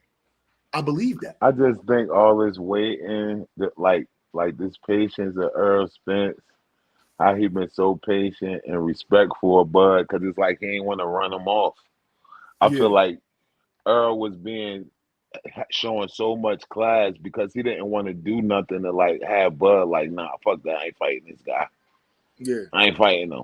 Like kept in contact with him, but I think this is his, like Terrence said, Earl ain't never accomplished undisputed before. I did that already. I think Earl is gonna be prepared for that statement what Terrence Crawford said, like, I'm getting this. You did it. It's my turn. But I'm not counting Bud out at all. I know how good he is. That's why I get mad when he fight the guys that he do fight. Fact. Like it's you or Earl. It's you and Earl or nothing. It's nobody can compete with y'all, bro. Fact. Not like the upcomers. I think they good and all, but it's just y'all. It's just y'all. Once y'all get that out the way, y'all move on. Y'all lead a division, move up, and go from there. But until this fight is done, this is going to determine the best fighter in the world to me, in my eyes. For sure. This is the best fighter in the world. My man Rito said corner work going to be interesting. Bo Mac going to have to show me something different in this fight. You know what's funny? Sometimes Bo Mac, and this is all due respect. I don't have nothing against, Team Gervonta Davis. But sometimes when I watch Terrence Crawford in that ring, it gives me Tank Davis vibes. Now, maybe Tank paying attention, maybe not. I don't know. But what I do know is sometimes when I look at Tank in the corner, he ain't making no eye contact. He looking for Mom Dukes. He in the crowd. He not really paying attention. His head in the sky. He looking around. And he figured it out on his own. Terrence Crawford, the same way. I remember specifically that round where Tim Bradley was telling him, you down on the cards. Bo Mac is chatting. He not even listening to Bo. He not even acknowledging Bo Mac. Bo Mac did a whole bunch of talking. He said, I'm down. Like he didn't hear nothing Bo Mac said. I don't think that Terrence Crawford could dolo his way out this fight. I don't think he could single-handedly just make the adjustments without really being attentive and listening. And Bo Mac got to come with a real game plan. Not saying he don't. Again, respect to the coaches. Like they build these fighters and make these fighters who they is. But we know Derek James' corner work is second to none. Second to none. This Bo Mac proving ground, again, the same way. That's a fact. The same way that people feel like Terrence Crawford for a certain level of fighter, and this is his prove it fight. This is also the prove it fight for Bo Mac. I definitely believe that, cuz you nailed that. This is really Bo Mac's, like, cause what he did, what's his name that lost, that was getting beat up, and Terrence Crawford was coaching out of Bo Mac corner. What's his name from Texas? Maurice Hooker. Yeah, Hooker. Yeah, Hooker. Remember that fight? How Terrence Crawford was telling Hooker what to do? Yeah. Like, that was crazy to me, bro. How is Terrence Crawford overriding what the trainer is saying? Yeah. It's like Bo Mac ain't had. I don't know if it's like the pad work or what Bo Mac do, like but as far as corner work, I really don't like him. And Derek James is on a whole nother level, bro. Yeah. If every time we listen to what Derek James say to his fighters in the corner, bro, it's the perfect game plan or the perfect adjustment. It's what we be thinking in our heads. and Derrick James tell him to do that. For sure. And that's going to be the reason why Devin Haney ended up losing too. But we're going to stick to that. And my man Rito made a good point. He said the Hooker fight was bad for Bo Mack, and so was the Shakur Herring fight. I don't know. I don't think that. I just. What you say? Say that again, cuz. He said. I said before. The first thing I said was I think that's the reason that Devin Haney is going to lose if he fights Shakur or fight Tank as well, because he not getting the correct adjustments in that corner. And then my man Rito put on the comment, he said Hooker fight was bad for Bo Mack, and the Shakur and Jamel Herring fight was bad. Yeah, that's what I'm saying though. It's no adjusting from Bo Mack. Like the Shakur and Herring, it was nothing. Like it was nothing. And the Maurice Hooker fight, it was nothing from Bo Mack. I couldn't believe that I was watching Crawford tell Maurice Hooker he had to jump up on the post and start talking to him, bro. And Maurice was like, "What should I do? I should jab." I remember he was saying that. Yeah. That was crazy to me. Yeah. He said, my man Rito said Herring wasn't going to beat Court, but Bo Mack was chatting with no action in that one. Nasty work. Yeah. I don't know how much of the mom Bo Mack is, but it's clear Crawford be having game plans. Now that's a fact. Again, but that's why this fight is so like Terrence Crawford is very cerebral. He's one of them guys. He might not need it.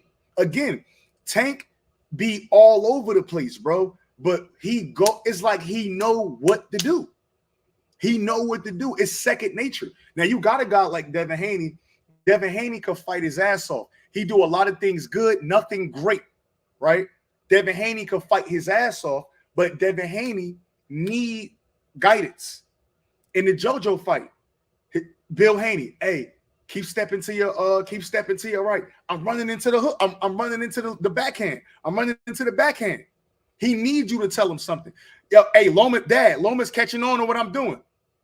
Your brick is faster than his brick. I told you that. That was horrible. That was horrible, cuz. What the fuck? What? That was horrible, cuz. Your brick is what? Yeah, Bill was tweaking, bro. It looked like Devin was worried because Bill ain't have nothing for him, bro. Take the what and left the what? Word. Yeah, you need that sound bite. Yeah. Take the what and left the what? You need that Russell Westbrook. You niggas is tripping. Yeah. Yeah, I'm definitely gonna get that one. But nah, that's tough, man. So we gonna see. We're gonna see another one. Shakur definitely get the right advice. Coach Moses knows boxing. And man, just hold it real quick, cuz. Go ahead. Because I know you go ahead. Go ahead. Say. That man trains my son, bro. The things that he teach in that gym, man, is next level. His format of boxing, defense first. He punish you for making mistakes defensively. Any little mistake defensively you make in that gym, you will be penalized for it. That man is Shakur grandfather is a gym. He's a gym, bro. Mm-hmm. He's a gym. He helps. He's working with my son and turning my son into a cannon. Yeah. And so go ahead, do your thing. I'm about to say, so for those that's listening, what my cousin is telling you is that not only obviously we from Newark, New Jersey, you know that, you already know that, but not only are we from Newark, New Jersey, what he's telling you is that his son, my nephew, he has trusted his son in the hands of Wally Moses. So this is not just chat. He takes his son to the gym and he's trained by Wally Moses, his son. This ain't chat. That's real shit. And he watched his son develop under one of the best coaches, one of the best trainers in the sport of boxing on a daily basis. Go ahead, cuz.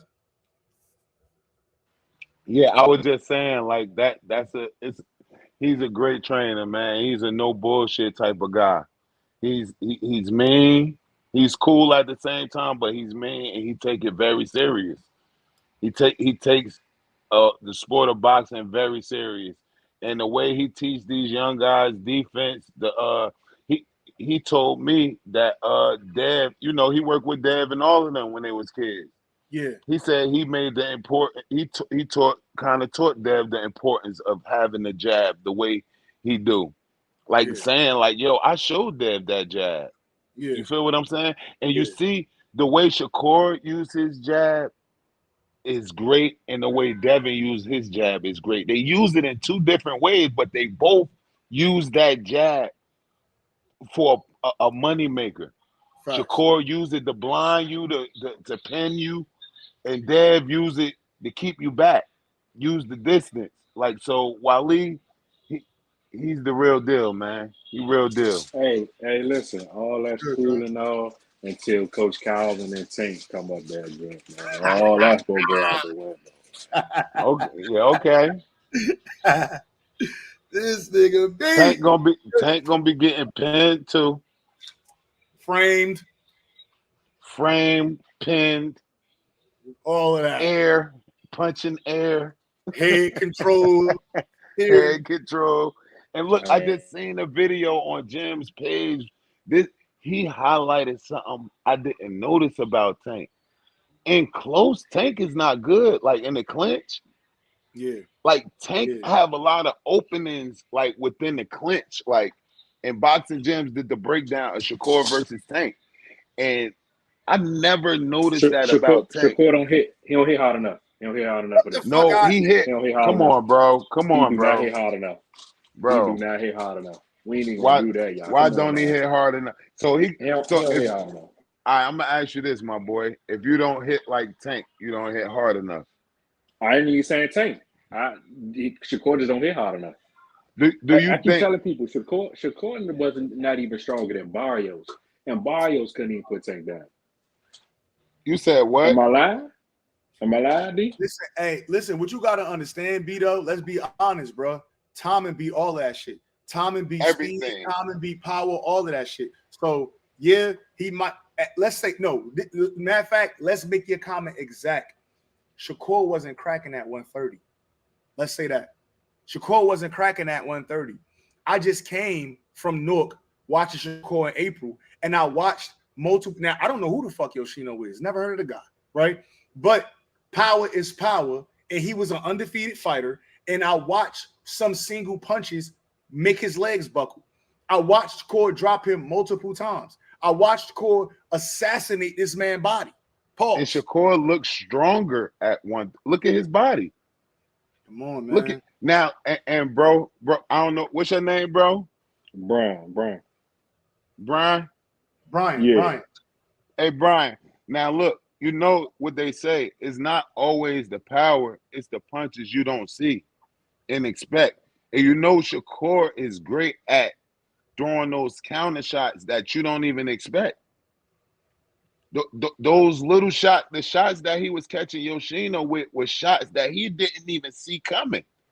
Those the shots that get you. Like, it's not about Shakur knocking Tank out. It's about having respect on his punches. You right on that, right? But what Hector Garcia say? I can't see. It's shots that he ain't see. He got punched. That was him. Yeah, that's he ain't him. See that coming. He should have fought that. Everybody else Tank fought could see. So get your 3D glasses on. Coming straight at you. So with that being said, I got a $200 bet on Tank. So that's 100 each, right? Bank stop with me. Yeah, because we could go crazier. We could go. I ain't bet now look, this is my thing, bro. I respect Tank, bro. I say Tank is the guy with the shot for Shakur because of his abilities. You feel what I'm saying? I know Tank is that. Like, when that fight happens, bro, I'm gonna have bubble guts for sure. I'm gonna be nervous. No question. Word up. I'm gonna be nervous. I think it's a 50-50. Don't get me wrong. I'm not saying it's 50 at all. It is a true one, a real one. And I just think I don't know. I just think the things that Shakur do in the ring, it can't be like you can't get nobody in there with you and training to train for that. Just like you really can't. Like Tank got that time and he don't waste punches. He got that little movement, but Shakur not diving in there. That Shakur ain't a guy you about to just set traps on. He know what you want to do to him, and he's not gonna give it to you. Facts. And Brian, you see this stat, and I dropped this stat on Twitter before. Shakur dropped his last 5 opponents, and then he just stopped Yoshino. When are we gonna let the he don't got no power shit go? You dropped your last 5 and you just stopped the guy. When we gonna let you could say, oh, the ref stopped the fight too fast. Okay. I could say Ryan quit. That was an ass whipping. I could say Ryan quit. No, I'm talking about Shakur last fight. That was an ass whipping. Yeah, because Hector quit on the stool. Shakur last fight was an ass whipping. I don't think that was an early start. I just want people to understand that I do have Shakur winning, but not you, but just anybody listening, don't get it fucked up. Like, I don't respect Tank. I got a lot of respect for Tank. I think Tank could win that fight. I think Tank can win that fight, but I'm going with Shakur. And that's my biggest thing that Tank said that really gives me confidence in Shakur. You know what he said? I'm not going to say his name. No. Besides that. What you say? He hate fighting what? Southpaws? He hate fighting. He said, I hate fighting southpaws. Now, you talking about the most skilled southpaw in boxing for real. The hardest southpaw to land a clean shot, the money shot on. So you really gonna hate fighting against that? It's annoying. Why you think these guys is avoid? Because they like, man, Shakur. If I fight Shakur, I'm gonna get a decent amount of money, but I'm gonna just get my ass whooped. But if I fight Tank, he could fuck me up, but I'm gonna make the most money I dreamed of. You feel what I'm saying? Tank got that type of power. I really think Shakur is the one fighter that got in his mental, like, I can beat Tank. I think a lot of guys be chatting for real. If we being real, like I'll beat Tank. I think Shakur is the only one that really think and look at it. They both come from similar type backgrounds, bro. Thanks. They both out the mud.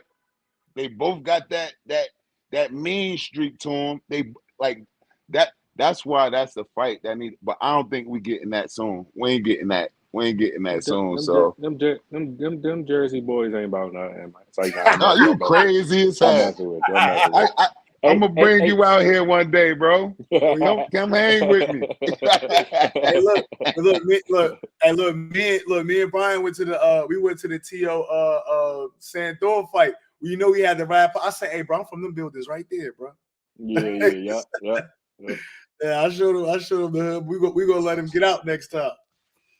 Hey, yeah. I came in a little late, man. Y'all already talking about the Crawford Spence. So y'all we was busting up about that. Yeah, cook on it, bro. Cook on it. I'm just saying, ASD, you still got Crawford. I know you had Crawford before he did all this goofy shit, and you still got Crawford now that had time to think about it. Yeah, I still, again, like I said, I still think it's a 50-50 fight. Right now, I'm just edging Crawford. Every day I go back and forth though. Like, if I had to pick and put my money on something, I'm gonna put it on Bud. But this is a 50-50 fight. The same way I could see Bud winning, I could see Errol Spence winning, and I'm gonna remain that. So if somebody expected me to just pick a side and get crazy, I can't do that because I'm realistic. I'm not even going. You know what I'm saying, I gotta be realistic. I think the one thing I will say, like I just said earlier before you came on, B, I do not think this fight could end in a decision. No, not at all. I don't think that this fight can end in a decision. I don't think it's no way. But at the end, yeah, I still got Bud. I'm gonna look at some more fights. I want to see now. Like, even with that, like, I'm not sure if Earl fought somebody that switched, or matter of fact, who was the last southpaw that we seen Earl in with? I can't think of it all. What's his name? What's his name? The guy from overseas, the guy from Africa, the white guy. Van Heerden? Yeah. See, that was a minute ago. I do know, I don't know, and I don't put much on sparring, but if we talking, we gonna talk. Boy, that fractured Earl Al was a southpaw, Alberto Palmetta. I don't know if y'all remember when they was trying to gas the Pacquiao fight, and they had leaked a little footage of Spence sparring, and the dude was landing some good shots. That guy was a southpaw. Which means nothing. It's sparring. It's fucking 16-ounce gloves, headgear. Earl Spence probably knock him out in 3 or 4 rounds if these guys cut the lights on. But yeah, I think Bud gonna get off some shit. I believe both of them. Like, they too skilled to not get their shit off though. Like, this is the thing about this fight. Like, they too skilled to not get their shit off. But when I know when Earl Spence turned it up another notch, it'd be like, what happened to that fighter? Why is that fighter not punching? Why he not punching no more? Exactly. Why he stopped punching? And that's my whole thing. I agree with you on that, because it's like, when you think about it, if Crawford go in there and start trading like he was doing with Gamboa, I think Earl gonna get him up out of there. Yes, I think he's gonna so get him up out of there. But what if he but you don't think he could clip him? No, he can, but if you gonna stand in them trenches like that with Earl, I think Earl getting anybody out of there. I think Earl, but see, you know what? This is the only reason why I think that might be a 50. Number one, Earl Spence don't have or haven't showed one punch knockout power. So he don't need it, cuz Fundora he'll break you down. And with that, he'll break you down. Yeah, Fundora. I mean, yeah, you know he tall as hell, but Fundora don't got no knockout power. And look how he was having motherfuckers. But he got clipped, didn't he? Yeah, he did. No question. He got clipped in his not the Ocampo fight. He got the Lubin fight too. He got clipped in Lubin, and he got clipped by Mendoza. But listen, Earl got clipped. He stood on his feet. I mean, he was in another dimension after he got clipped in that Ugas joint. But still, he stood up on his feet. Yeah, and Fundora is not as defensively sound as Earl Spence neither. No. So when Earl fighting in the trenches, he still be on defense time. That's the thing. But he still be on defense time. And look, Terrence Crawford, what fight you seeing him chest to chest with somebody getting Dougie? Yep. Terrence always need that little gap. Even the knockdown with Sean Porter, what Crawford do? He took like a little step back, a little leap back. He need that little space to get his shots off because he got the monkey arms, them gorilla arms. Because that's why. I love to talk now. Now we rocking because Earl Spence got a habit of throwing that backhand and getting out of position. That half step back. Listen, I look at it like this, right? If Bud is fighting Earl, let's say the Kell Brook fight. If that's Earl Spence, he probably closed that fucking eye. He probably closed Bud and maybe get a stoppage. If that's Bud Crawford, when Spence had that lapse in defense and Ugas clipped him, he probably put him to sleep. No, I think Earl Spence definitely. Go ahead, bro. Go ahead, bro. You think he hit harder than Ugas? Shit. I need to go back. I think Ugas hit hard, son. Shit. You know what I think? You know what I think though? I think Ugas the better inside and close fighter than Bud, for sure. I think in the trenches, like locked up inside, I think Ugas better than Bud right there. And Ugas is a nice counterpuncher. I don't think he's a better counterpuncher than Bud at all, though. Yeah, I think he is. But again, cuz just like you said, back to the CompuBox point, the reason why we haven't seen Terrence Crawford in there chest to chest is because nobody has made him do that. The reason why we see Earl Spence inside landing uppercuts, splitting guards is because he make you fight there. Earl Spence is gonna make you fight inside. Terrence Crawford is gonna make you fight at that close to mid-range distance. That's why this fight is so dope. But that step back with Earl sometimes getting out of position, with Earl, them jabs that occupy you when he ripped that 3 and that 4 down to the body, that shit all important. Whew, man, I can't wait for this shit. Yeah, me neither, bro. I can't wait. I'm happy to see that his rematch clauses and all that. That shit made me even more happy, cuz to see that them clauses on both sides and all that, to know that we could get another one, like just to put a stamp on it. Yeah, you feel what I'm saying? Or maybe somebody get beat up so bad they be like, nah, fuck that, it's over. I don't think so, cuz I think if Earl go in there and beat Bud up and down, left and right, I don't think that rematch clause, I don't think he exercising that. Well, if they say he fight, cuz I can't see if what they saying is true, it's a 2-fight deal. I can't see Bud getting wiped down and then just fighting somebody else on PBC. No fucking way, cuz. No way. Yeah, unless cuz Spence, I say Spence win, right? In a dominant fashion. Only way I really see them really locking it up again is if Spence drop all the belts, they go up to 154 and get it popping. Because I don't think Spence gonna come back down again. You feel me? Like he said, the only fight I'm coming back to 147 for is Terrence Crawford. He said he only got one more fight there. So I'm thinking, oh, maybe if he do beat Bud, the next fight gonna be at 154. It don't matter. People still gonna want to watch it. I mean, because it don't, and remember, it don't have to. They are you contractually obligated to fight that guy again. It don't have to be at one. They could fight at 150. They could fight at 151, 152. Like it don't gotta. It don't even have to be 54. Just something comfortable for Earl. And I agree, Rito. I agree with that comment 100%. At the bottom? Yeah, he said Earl can't be reaching and shit. He'll get counted. That's 100%. Because Crawford a different type of animal with them counters. But he can't overreach. That's the question. Because I don't think we ever. Well, I guess he had a lapse against Danny. He had a lapse against Ugas, but I don't think he was going to get dropped necessarily. Like, you know what I mean? Now, I think if Ugas would have jumped on his ass, because even Ugas hit him against the ropes, but then Earl just smiled and kind of got right back right.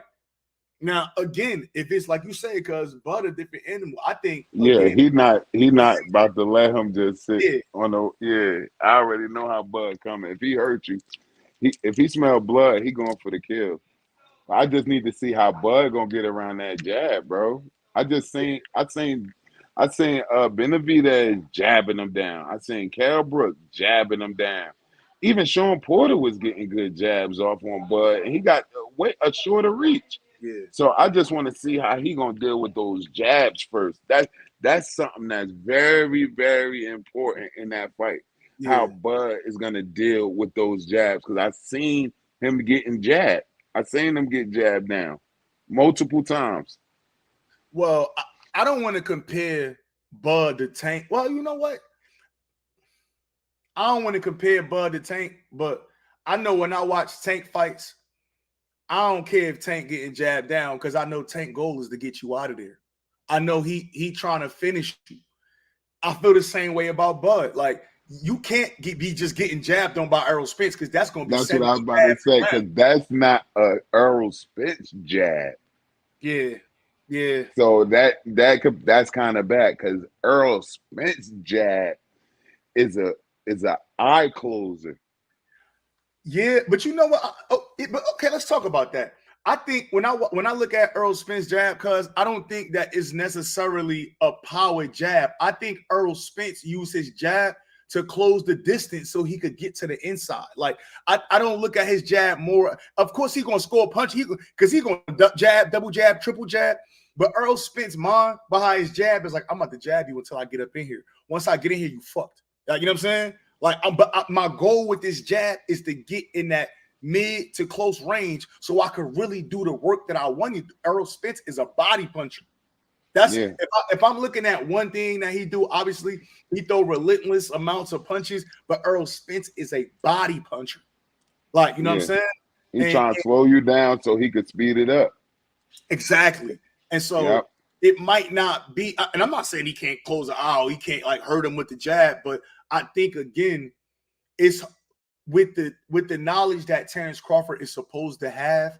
I think it's hard for me to see round after round after round where he just getting jabbed up in the middle of the fight. Now it's just, oh, I've been getting jabbed for fucking 20 straight rounds and I ain't laying nothing. You know what I'm saying? This is gonna be a good one, man. This is good. Yeah, we're gonna see how you feeling by July 1st.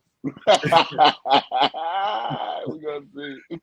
Word, yeah, August is gonna be crazy.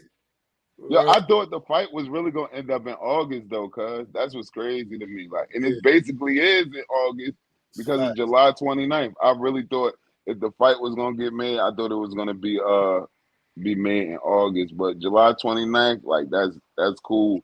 I'm cool with it because it's here. Like, so I'm cool with it. I ain't complaining. Hey, I know I might be the only one that think like this, but oh man, let's just me. And I'm not saying that his resume is levels above or his opponent's a level above Crawford. But I think bruh been in with slightly better fighters than Crawford, man. You think? Oh, you say that again? I think Earl been in slightly with better fighters than Crawford. No, that's a fact, bro. No, but listen, but this is what I'm saying. Like, and you know what? And I'm gonna agree with you. Earl Spence has been in there with better opposition than Terrence Crawford. But the fact is, right, B, you're right. The fact though is that Terrence Crawford do what he's supposed to do with motherfuckers. It's like, yeah, you could say the competition is what it was, but he's smoking everybody. You get what I'm saying? Okay, Benavidez, it was a little close, but he smoked Benavidez. Okay, Mean Machine, but he smoked Mean Machine. Okay, Avanesian, smoked him. Like, so yes, Earl Spence has the better level of competition, but bruh, Terrence Crawford is doing what he's supposed to do. You're right. And, you know what I'm saying? And I'm no way saying that a resume get you to win, right? I'm just I'm more so saying that when Crawford get in there, the preparation, it ain't gonna be like the rest of these motherfuckers. You hear me? The preparation, it ain't gonna be like the rest of them. Mean Machine and all them, boy, you gonna have to dig deep in that bag. You don't think that's both sides though? You think that Earl been in there with somebody with the ring IQ or even ring No. But that's why I said I'm not saying that the competition level, but I'm saying like Earl know if he was to get in a dog fight with Crawford, he know how that shit feel. It's basically because he been in them. He been in them. I'm not saying that they are Crawford. I'm just saying if it come down to that moment, Spence been in these moments. Yeah. You know, and I don't think, and people say that Spence, he hasn't fought since what, April of last year. Yeah, that shit don't mean nothing. That don't mean nothing. Shit, it don't mean nothing. And shit, I don't think Avanesian was a fight. That was nothing to show. He didn't test nothing out.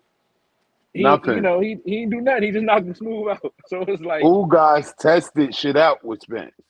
Yep, he tested shit. Yep, for sure. He tested shit out. And my man Rito said, "Bud fuck around," and this is the part I'm talking about. He said, "Bud fuck around and start exchanging. If he started getting pieced up with too much with that jab, he could get hurt. This is a great style matchup." Listen. What I know is that he's not gonna let 12 rounds go by and Earl just jabbed him to death. No question. These motherfuckers gonna start fighting, man. They're gonna start banging. They gonna start banging. I'm here for that. I don't think Terrence Crawford gonna come out with the shenanigans. I don't think he's gonna come out downloading data. He's gonna come out and get to it. Listen, he got to download some type of data against Earl. But listen, let me tell you something, and I could be completely off by telling you this. I think that Terrence Crawford has a disdain for Earl Spence. I think, this is me personally. Again, I'm a Bud fan. I'm an Earl fan. I think that Terrence Crawford don't like the love that Earl Spence get. I think Terrence Crawford feel like he's supposed to get that love. And that's fact. Yeah. I think that Terrence Crawford, deep down in his heart, he got something personal against Earl Spence. I think he got a chip on his shoulder going into this fight. He do. I think Terrence Crawford more than like I think whether we could say what he want to say about the bullshit and how long it took. Maybe he had a number, whatever, right? But I really think he got a real dislike for Errol Spence. Not like on a like on the inside. You know how that you know how motherfuckers feel away on the inside. Like you know what I'm saying? Like man, like you in the streets, you've been hustling for all these years, putting this work in. This young boy come across, everybody start praising him. You like what? I've been doing this. Like, why y'all praising? You feel what I'm saying? I understand that. Crawford basically saying, man, why he get more bitches than me? That's all. yeah.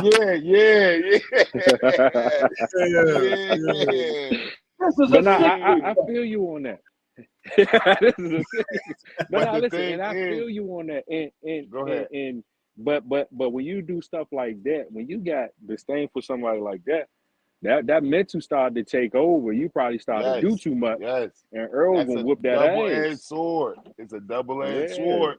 No, it is. But no, I just feel like he going to use that motivation to come in this fight and really try to put the performance. But again, we talking about a cerebral fighter. And truthfully, I don't want to say it like that because Errol Spence is cerebral as well. Errol Spence do a lot of shit that a lot of guys can't do. You get what I'm saying? So I'm not just trying to make it like, oh, you got the smart boxer versus the comfort. That's not it. It's so many layers to this fight. It's so many like different parts to this shit, bro. Like it's dimensions. It's so many dimensions to this fight. There's so many ways that this fight could be fought. Like again, I'm excited about this shit, bro. We gotta go. We finally here because we've been going through this. You've been calling me with these dates last year. I'm telling you, stop talking to me about this shit. I ain't going to this one though. You not? Nah, it's gonna be too nasty in there, man. Yeah, you think so? Cause we're not gonna really enjoy it, man. I'm telling you, we're not gonna enjoy that shit, bro. Hey, I'm gonna be honest with y'all. I might not even go to a fight party. I'm gonna stay in my room, lock myself in a room, and watch this. Yeah, that's what my little brother said. He said, "Bro, I gotta be glued in front of the TV watching this. I gotta be glued, cause you got that 100-inch TV, man. You got this boy got a 120-inch TV. Let's go to all the fights." Word, man. This gonna be one of the ones, man. It's and I was talking about and just to pivot a little quick. I was talking about this earlier, and I don't understand now. Maybe it could be as simple as Derek James like the focus. But I don't understand why is Frank Martin not on this. I mean, like, why Frank Martin ain't fought on an opener, co-main, none of that with Errol Spence. I don't understand that. Maybe Derek James don't want this one. Oh, yeah, because he got a double coach. But there's nothing wrong with that, though. We've seen it happen before. Yeah, but what you want, double coaching or what? Yeah, like coaching 2 fights in a night. Yeah, it's nothing wrong with it, but I think to this point now, it's like because Frank Martin's supposed to headline a show on July 15th. So you still got to be in the gym with both of these guys. They fighting 2 weeks apart. Yeah. Why not put Frank Martin on that pedestal and let him open up the pay-per-view for Earl? Why not? You get what I'm saying? Now, I don't know if it's a money thing, if it's a bag thing, but why the fuck is we letting Isaac Cruz get on this card? And probably co-main. He on this card? He's supposed to be against Giovanni Cabrera. That's what I'm hearing. Come on, man. Who is that? Isaac Cruz. He could box.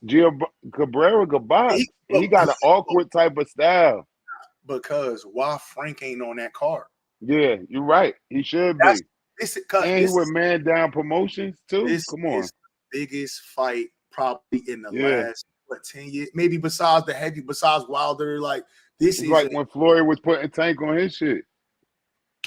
Shit. Remember when Coach Kyle just did it? Remember he had Nicholson, and then that was on the Tank undercard. Remember he was coaching twice. Shit, we see Robert Garcia, but again, it's a coach preference. Some coaches might not feel like I don't want to do these 2 huge fights at the same time. Now maybe that's it. But I just don't get why Frank Martin is not on these Earls. This shit, I think Frank Martin being on the card like that, they'd be calling more for Frank Martin and Tank. They'd be calling more if we see Frank Martin have these great performances. You know what I'm saying? Like, I fuck with Frank.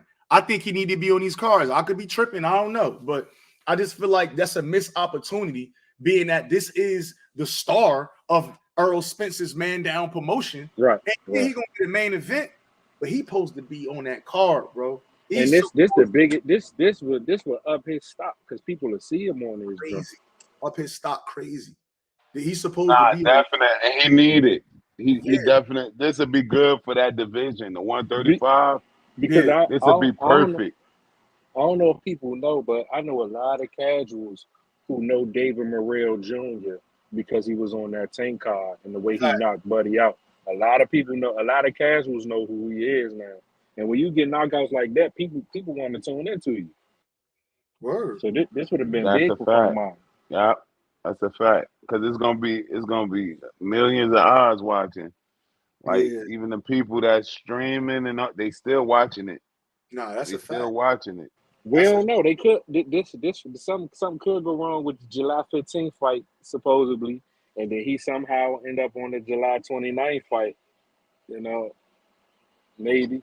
I'm hoping that will happen. I really hope that will happen because it'll boost everything. Everything will make more sense because it'll make Frank a bigger star in there to possibly fight Tank, Shakur. It'll all make sense. Like for the money that them bringing in the views and stuff like that, it makes sense. It really does. Yeah, because that'll make Frank a good B-side to Keyshawn. Yeah. Like, come on, bro. Come on. Keyshawn is the B-side. I'm popping it. I know. I'm talking shit. He said good B-side to Keyshawn. I ain't gonna lie to you. I'm popping Me too. I know Keyshawn corny, but man, I'm high on Keyshawn. Man, people say he's not ready. I said I'm high. I'm high on Keyshawn. Me too. I just want to see him fight one more fight before Frank, and I think like how he perform in his next fight. Then I want to see him going against them type of guys because them other guys ain't fucking with Keyshawn, bro. Yeah. If it ain't the top guys, and that was my whole reason for. Like when Derek James said that fight don't make sense right now. Why don't it? I think Keyshawn will wash Rivera. I think he will wash Rivera. But they looking for bigger fish though. And if you're gonna do some co-promotional shit too, it might as well be some real shit. Like, the fans is interested in the Keyshawn Frank fight. But really, let's be honest, that fight not gonna do nothing for Frank. The same way I talked about the Earl Spence. Look, the same way I talked about the Earl Spence fan base. Criticizing Terrence Crawford resume. So when this fight happened, if Earl Spence win that fight, it's going to be like, well, y'all said his resume was trash anyway. So you want full credit or you want the credit that what you showed? Same thing with Key and Frank. If Key fight Frank and Frank win, like it's going to be, well, he only had 7-8 fights. Like what you expected to happen. You know what I'm saying? I don't know, but just kind of pivoting off that real quick. And I wanted to go back to that, to the Shakur top rank thing. This is why these guys got to get away from Bob Arum, man. I'm not even going to hold you. Like, I ain't want to talk about that, but I think it was very, very, very nasty work for Bill Haney to sit up there, pause, drop his nuts, and say, Bob Arum ain't caught my phone for no Shakur Stevenson. If you want the fight, nigga, call the phone. He sat there in Bob Arum's face and said, he never called my phone for you. Never. Yeah, I don't like that. Listen, I'm telling you, how he is about Cole from North. That's the hometown. Bob Arum, when have you known him to put his fighters out there in that manner? When have you know the history of Bob Arum in Top Rank? As soon as these guys start to get that stardom, they got to go. And I think I'm starting to feel like Shakur Stevenson is going to be no different. Personally, it's just personal, right? Be on my page. I feel like the only reason he got the Valdez fight was because the shit happened with Terrence Crawford suing them because they wanted to make Valdez versus Navarrete. Yeah, cool. And I think Shakur activating his mandatory, whatever that is, that shit going to purse split, and he gotta take that challenger money and shit like that.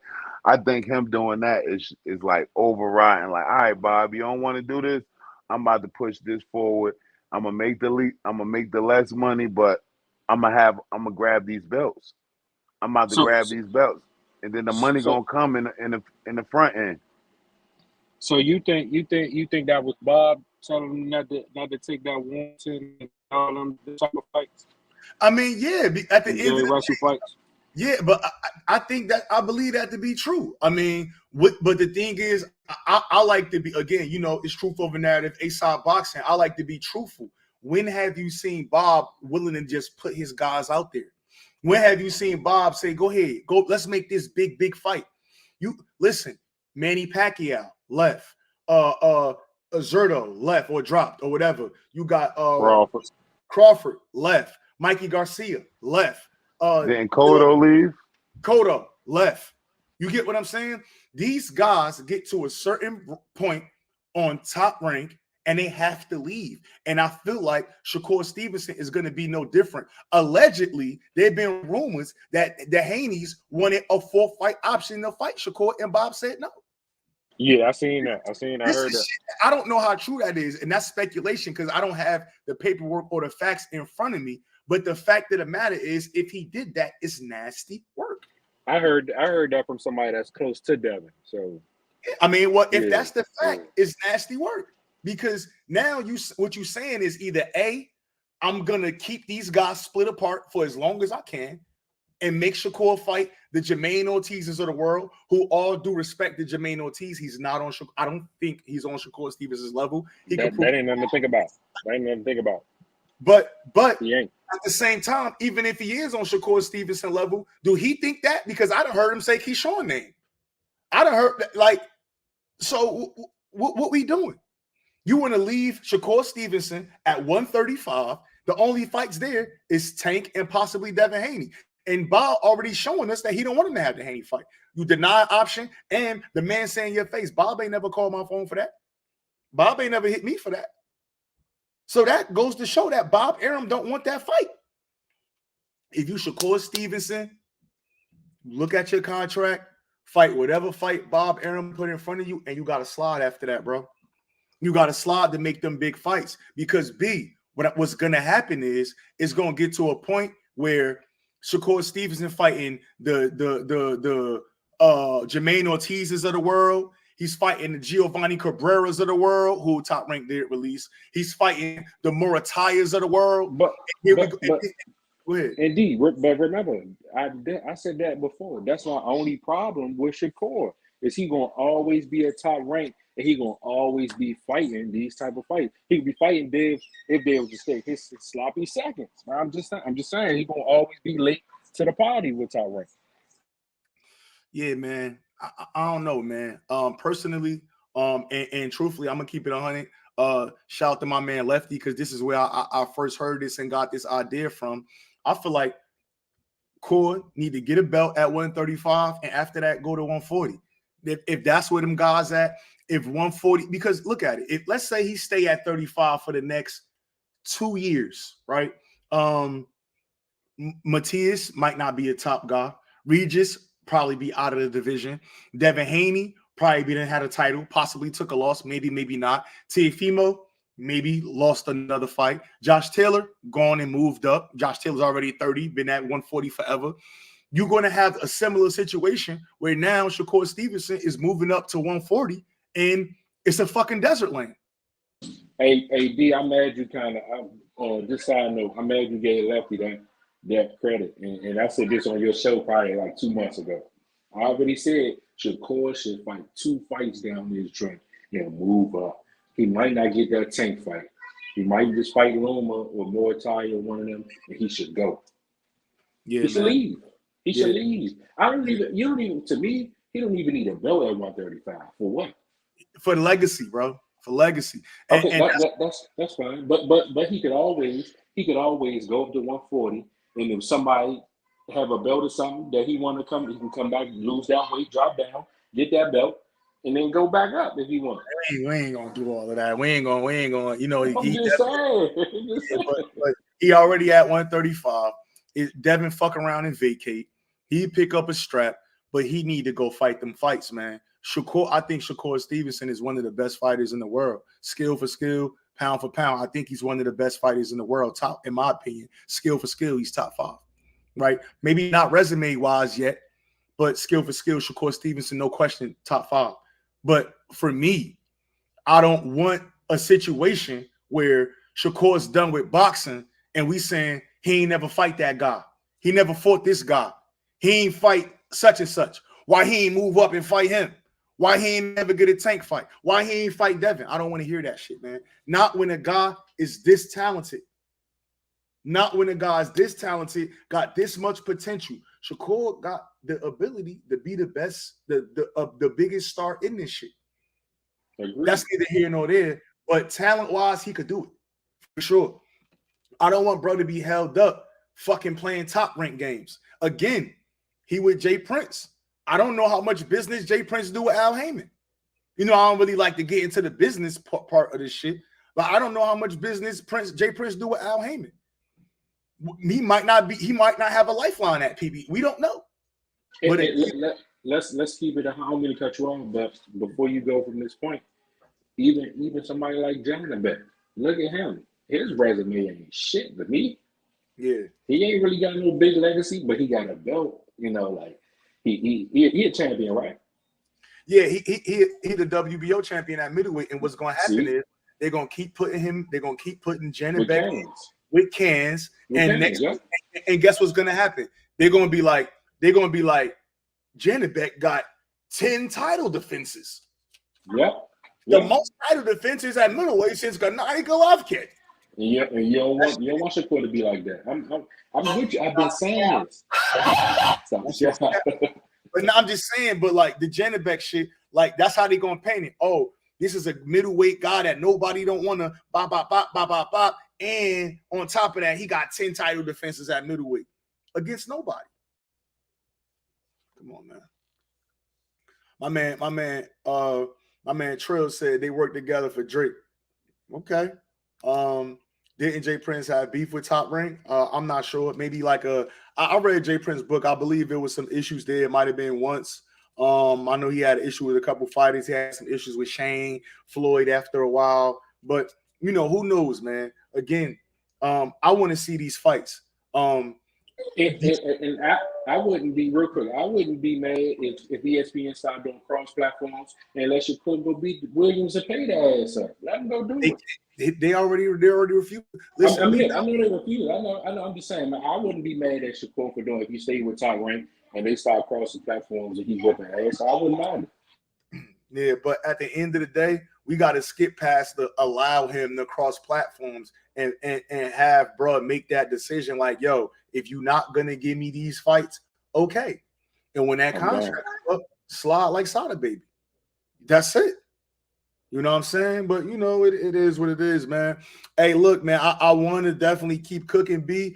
My voice running on his last leg. That's why I ain't been live. You good. Look, I'm gonna keep it 100. I was in the basement. Well, I'm in the basement now. I was watching that Haney undercard when that boy Junto Nakatani put out Maloney, bro. Yeah, that shit was nasty. How's he doing? Real, before you end it, did they ever update on how he was doing? I think he got out the hospital. I think he got out the hospital like yesterday or the day before. Yeah, but he don't need to come back to the ring, man. That was nasty. Yeah, that was nasty. That was fucking nasty. That was a bro. And then the crazy part, bro, the way Top Rank they just kept playing a highlight. And remember when he dropped them, they just had the camera just over top of him. They had that shit was on top of bro for like 2 minutes. I'm like, oh, he out of here. We got one. I thought Junto caught one. You know what I'm saying? It was disrespectful, man. The way they had that camera over him, it was like, y'all want to see a dead body? No, and bro, look, his top half was stiff, bro. Legs were shaking and all that. I said, oh, we got one. Oh, this is nasty work. And it's funny too, because I felt like that fight should have been on the main card. That fight, they could have swapped spots with Nakathilia. You know what I mean? Like respectfully. Yeah. They could have put Nakathilia to end off the joint and then put but you know what I mean? We'll see what's going on. And look, my man Boston said They played it in slow motion multiple times. Bro, they played that replay 100 times. Soon, bro, got up. Oh, he's good. Run it. They ran that shit 100 times, bro. They ran that shit, bro. That was a nasty knockout. That was a nasty knockout. KO of the year for sure, Boston. Facts. KO of the year. KO of the year, man. KO of the year. Facts.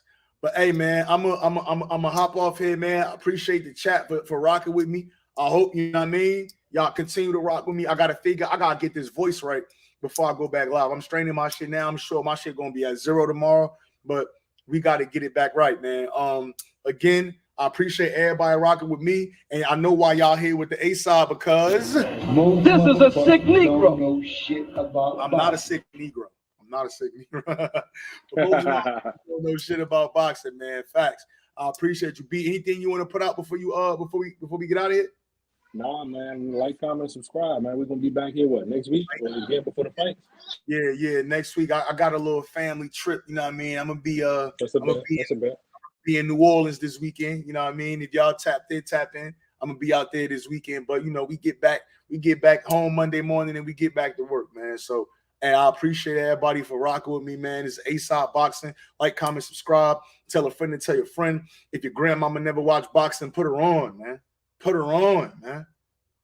They say they put her on, man. Put Granny on. All right, man. We out.